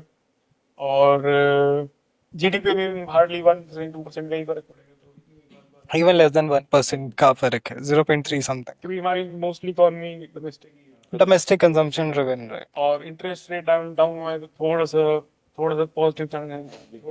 नहीं, see, जहाँ पे मतलब where there is a problem there is always a opportunity, right? तो आई थिंक जैसे हमने शुरू में डिस्कस किया था कि India is not a product, as a, मतलब अगर India as a company, it's not product company, it's hard like largely service based. तो now you have an opportunity to think beyond US, right? Like think more what you can do. So, it will be interesting to see what companies who are like, dependent on US exports. एक emerging market जिसकी बिल्कुल बात नहीं थी वो Indonesia. हाँ, Indonesia का मेरे पास एक एग्जांपल है यार। तो देयर वाज लाइक, टेक्सटाइल को आप समझोगे ना, तो देयर आर पीपल जो इटली में प्रोडक्ट डिजाइन करके इंडोनेशिया, पहले इंडिया से बनवा रहे थे यूपी में, अब वो इंडोनेशिया से बनवा रहे हैं। उसका रीजन सिर्फ यही है कि इंडोनेशिया एक मार्केट को, जैसे हमने क्लोथिंग के लिए बांग्लादेश या वियतनाम हमने सुना है, सिमिलरली अगर टेक्सटाइल में जैसे रग्स, कारपेट्स, ये वाले जो सेगमेंट है ना, तो उसके लिए इंडोनेशिया मार्केट काफ़ी ज़्यादा। और labour arbitrage south east Asia में काफ़ी पहले से ही है, मतलब उसमें हम ये डिनाई नहीं करेंगे, there are some exceptions, Singapore और एवरीथिंग, बट लार्जली यहाँ पर इंडोनेशिया में या मलेशिया स्पेसिफिकली, वहाँ भी आपको लेबर आर्बिट्राज मिलेगा ही मिलेगा। और मलेशिया की भी कमाल है कि मलेशिया ये मेमोरी और सेमीकंडक्टर भी मैन्युफैक्चरिंग होती है मलेशिया में। हाँ, इसके बारे में कोई बात नहीं करता। तो इमर्जिंग मार्केट्स की तरफ सोचने की जरूरत है कि भाई यहाँ पे कैसे, अब सबसे बड़े जो वहाँ पे भी स्टार्टअप्स निकल के आ रहे हैं, इंडोनेशिया में भी स्टार्टअप्स निकल के आ रहे हैं, थाईलैंड में इकोसिस्टम बिल्ड हो रहा है। नहीं, ये जो प्रॉब्लम सॉल्विंग वाला थॉट था ना, जो हम आज से पहले अगर हम 4-5 साल पहले देखें तो शार्क टैंक से भी पहले अगर देखें तो स्टार्टअप कल्चर इतना ज़्यादा हॉट नहीं था, बट अब देखें तो स्टार्टअप कल्चर काफ़ी इम्प्रूव हो गया है। तो अगर प्रॉब्लम सॉल्विंग एटीट्यूड रहेगा ना, तो चाहे हम डीप टेक की बात करें या कोई बहुत मेजर प्रॉब्लम ग्लोबल लेवल के लिए सोल्व करने की भी बात करें, तो बाय एंड लार्ज हम उस पे इवेंचुअली पहुंच जाएंगे। But we have to, like startup में कहते हैं ना कि फेल फास्ट ग्रो फास्ट, तो वो जो ग्रो फास्ट वाली मेंटेलिटी है वो हमें स्टार्टअप की तरह कंट्री लीड करने में भी लगानी पड़ेगी, चाहे वो एडमिनिस्ट्रेशन साइड से, चाहे वो बिल्डिंग इन्वेस्ट सॉरी हमारे फाउंडर साइड से भी है, मतलब वो भी करना जरूरी है। होपलेस कॉज नहीं है, छोटे छोटे पॉकेट्स ऑफ सक्सेस हैं हमारे पास एग्जांपल के लिए, जैसे मोरबी का एग्जांपल हो गया, और जैसे यहाँ पे चंडीगढ़ में बद्दी है। यार आप हैदराबाद का एग्जांपल देखो कितना स्ट्रॉन्ग है मीन्स। तो उससे बैंगलोर से लेट शुरू करके ऑलमोस्ट हाँ। एज कम्पिटिटिव हो गया। करेक्ट। एंड अभी मैं वहाँ गुड़गांव था, तो फिर वो डीएलएफ वाला एरिया देखो आप। हाँ, you'll see like you are in a different country itself, yeah, वो तो है ही है। मैं पर्सनली विजिट करने गया था डीएलएफ का जब मैं दिल्ली में था, because I was going to invest in DLF. मतलब डीएलएफ इज स्टॉक जो मतलब उसके प्रोमोटर्स झेलने पे गए थे, and for 10 and more years it did not perform. 340 से भी ऊपर नहीं गया था, and it crossed 800 and more. Now if you see उनके जो फ्यूचर बुक्स हैं, the kind of orders they are getting, and you know like revenue promise for future itself is too high. So it's a like a very interesting sector real estate. यहाँ पे आई don't think tariff का कितना लेना देना है, but it's a very interesting sector to invest into. Should be in the in portfolio. So there are few sectors that should be definitely in anyone's portfolio. Consumption driven, FMCG हो गया, जो मतलब brands या products हम daily consume कर रहे हैं, real estate, construction, highways are become evident in every city now. So consumption. जो भी कंट्री को डेवलप्ड उसका status achieve infra, I guess जो इंफ्रा का जैसे अब आपको इन्वेस्ट करना है, या पॉइंट वो है कि आपको वैल्यूएशन तो फिर भी देखना है। इंफ्रा और डिफेंस सेक्टर अगर आप देखो, मैन्युफैक्चरिंग सेक्टर ने काफी ज्यादा थीमेटिक फंड्स अब, हाँ तो हाँ एग्जैक्टली द पॉइंट इज के वो आपको देखना है 5 इयर्स की पिक्चर। अगर आप देख के लास्ट ईयर का ट्रेंड देख के आओगे 23 का 24 का, तो देन यूल सी कि हाँ वो रिटर्न्स बहुत ज्यादा आ चुके हैं। बट नाउ यूल सी कि defence sector over the period of 5 years कैसा प्ले आउट होगा, then you can invest in these things. Otherwise आप सिर्फ 1 साल के लिए इन्वेस्ट करके देखना चाहते हो कि लास्ट ईयर 60% रिटर्न आ गया था तो इसलिए मैं कर देता हूँ, तो वो चीज सही नहीं है। बट अगर आप देखोगे कि मैन्युफैक्चर जब भी इमर्जिंग से आपको डेवलपिंग कंट्री से डेवलप बनना है, तो you have to improve your infra manufacturing sector, right. तो वो कंजम्पशन तो हम कर ही रहे हैं स्ट्रॉन्ग होल्ड, बट अगर रियल एस्टेट की इंप्रूवमेंट देखें तो वो भी बहुत जरूरी है। डीएलएफ का एग्जांपल जैसे अंकित कोट कर रहा है, तो there was like one paper ad, single front page ad, तो उन्होंने बोला कि like it's already sold out before launching. It's a launching marketing their strategy, but they said कि लाइक हमारा तो सोल्ड आउट ही हो गया। तो वहां पर मतलब उनका पता लगता है now they have gain the name itself again. तो वो चीज चल रही है, but you have to identify के वैल्यूएशन अगर आपको लग रहा है तो बहुत सारे अच्छी चीज इंडिया में, बहुत आपकी जो इंडियन ग्रोथ स्टोरी पे आपको इन्वेस्ट करना चाहिए ना, तो वो लार्जली आने वाले 1 डेकेड की बात करो। ये नोटवर्दी है कि इंडिया रेयर स्टॉक मार्केट्स है जो जिसमें इन्वेस्टर को रिटर्न मिले हैं। नहीं तो स्टॉक मार्केट्स ऐसे भी हैं ग्लोबली जिनमें रिटर्न नहीं है, जैसे Chinese market. Correct, Japan example है, 30 इयर्स में they are like stagnant. India USA ये रेयर मार्केट्स हैं जिनमें रिटर्न हैं। और इमर्जिंग मार्केट, चाइना को मैं इमर्जिंग मार्केट नहीं कहूंगा, right. Now they have exit the emerging tag, but the point is अगर आप दूसरी कंट्रीज के स्टॉक मार्केट से देखो तो इमर्जिंग मार्केट में तो India is like way beyond, like way far ahead of every other markets as well. तो वो चीज हमें लगता है कि वो अभी मुझे लगता है अगर आप लार्ज स्केल पे अगर आप देखते हो ना, तो यूल फील कि ये चीजें ना नॉइज है, राइट। लेटर स्टेज पे यूल से कि हाँ एक ऐसा इवेंट हुआ था जहां पर हमने इतनी बात भी की, but the point is at the end of the day आपको पता लगेगा ओवर द पीरियड ऑफ जहां कंपाउंडिंग वर्क करेगी, देन यूल सी कि हाँ मैंने इन्वेस्टेड रहा, I stay put in my, I have the conviction and stay put in my investments. तो मेरा जो फाइनल आउटकम है या रिजल्ट्स है, देन यूल कंपेयर के जो एग्जिट कर गए थे उनसे आपसे कितने बेटर हुआ। Closing statement then I have already given a closing statement. नहीं, चलो मतलब उससे एंड करने से पहले just adding to this thing, I was trying to tell कि which sectors particularly I am bullish on. Definitely construction, infra. Another thing you should see is like aviation. मतलब we are मतलब 140 crores now, right? India में जो total commercial planes भी हैं वो 1000 से कम है। They are I think maybe less than 700 600 से के आसपास कुछ होंगे। So this is a sector where you'll see like a lot of people are going ये and trying. कंस्ट्रक्शन रेट भी काफी हाई है। एक्चुअली द पॉइंट इज कि पहले आप कर रहे थे वो नीड बेस्ड स्पेंडिंग थी, हम्म। अब आपकी डिस्क्रिशनरी स्पेंडिंग आपकी बढ़ रही है, राइट? तो जब डिस्क्रिशनरी स्पेंडिंग बढ़ती है ना, तो आप देखते हो कि दूसरे लेवल के जो यू कैन से सेक्टर्स हैं वो आपके बढ़ेंगे, जहां पर वो थोड़ा सा premiumisation Premiumization, credit card, credit companies, all those one liquidity is the key thing. But focus on India 3 because largely the population is India 3 और उनका जो मतलब although मतलब middle class जो है, अगर if you see the tax का जो रिपोर्ट आता है, उनका इनकम इतना बड़ा नहीं है, although they are spending mostly and largely they are spending on credit. मतलब हर I think iPhone is like on EMI, right? You know मतलब EMI का जो ट्रेंड है credit तो बड़ी है वैसे। ट्रू, बट जो इंडिया 3 है जहाँ पे इनकम बहुत कम है, वहाँ पे एस्पिरेशनल भी है, एस्पिरेशनल क्लास भी काफी बढ़ रही है। लाइक यू विल सी मतलब कितने लोग गरीबी से बाहर आ चुके हैं, the thin line of poverty that they have and they are spending more. So one of that is agriculture, companies that are in agriculture where basic who is providing the basic needs to India 3 kind of segment. I think that's the way to go for long term investment and identifying the new trends that are going to come.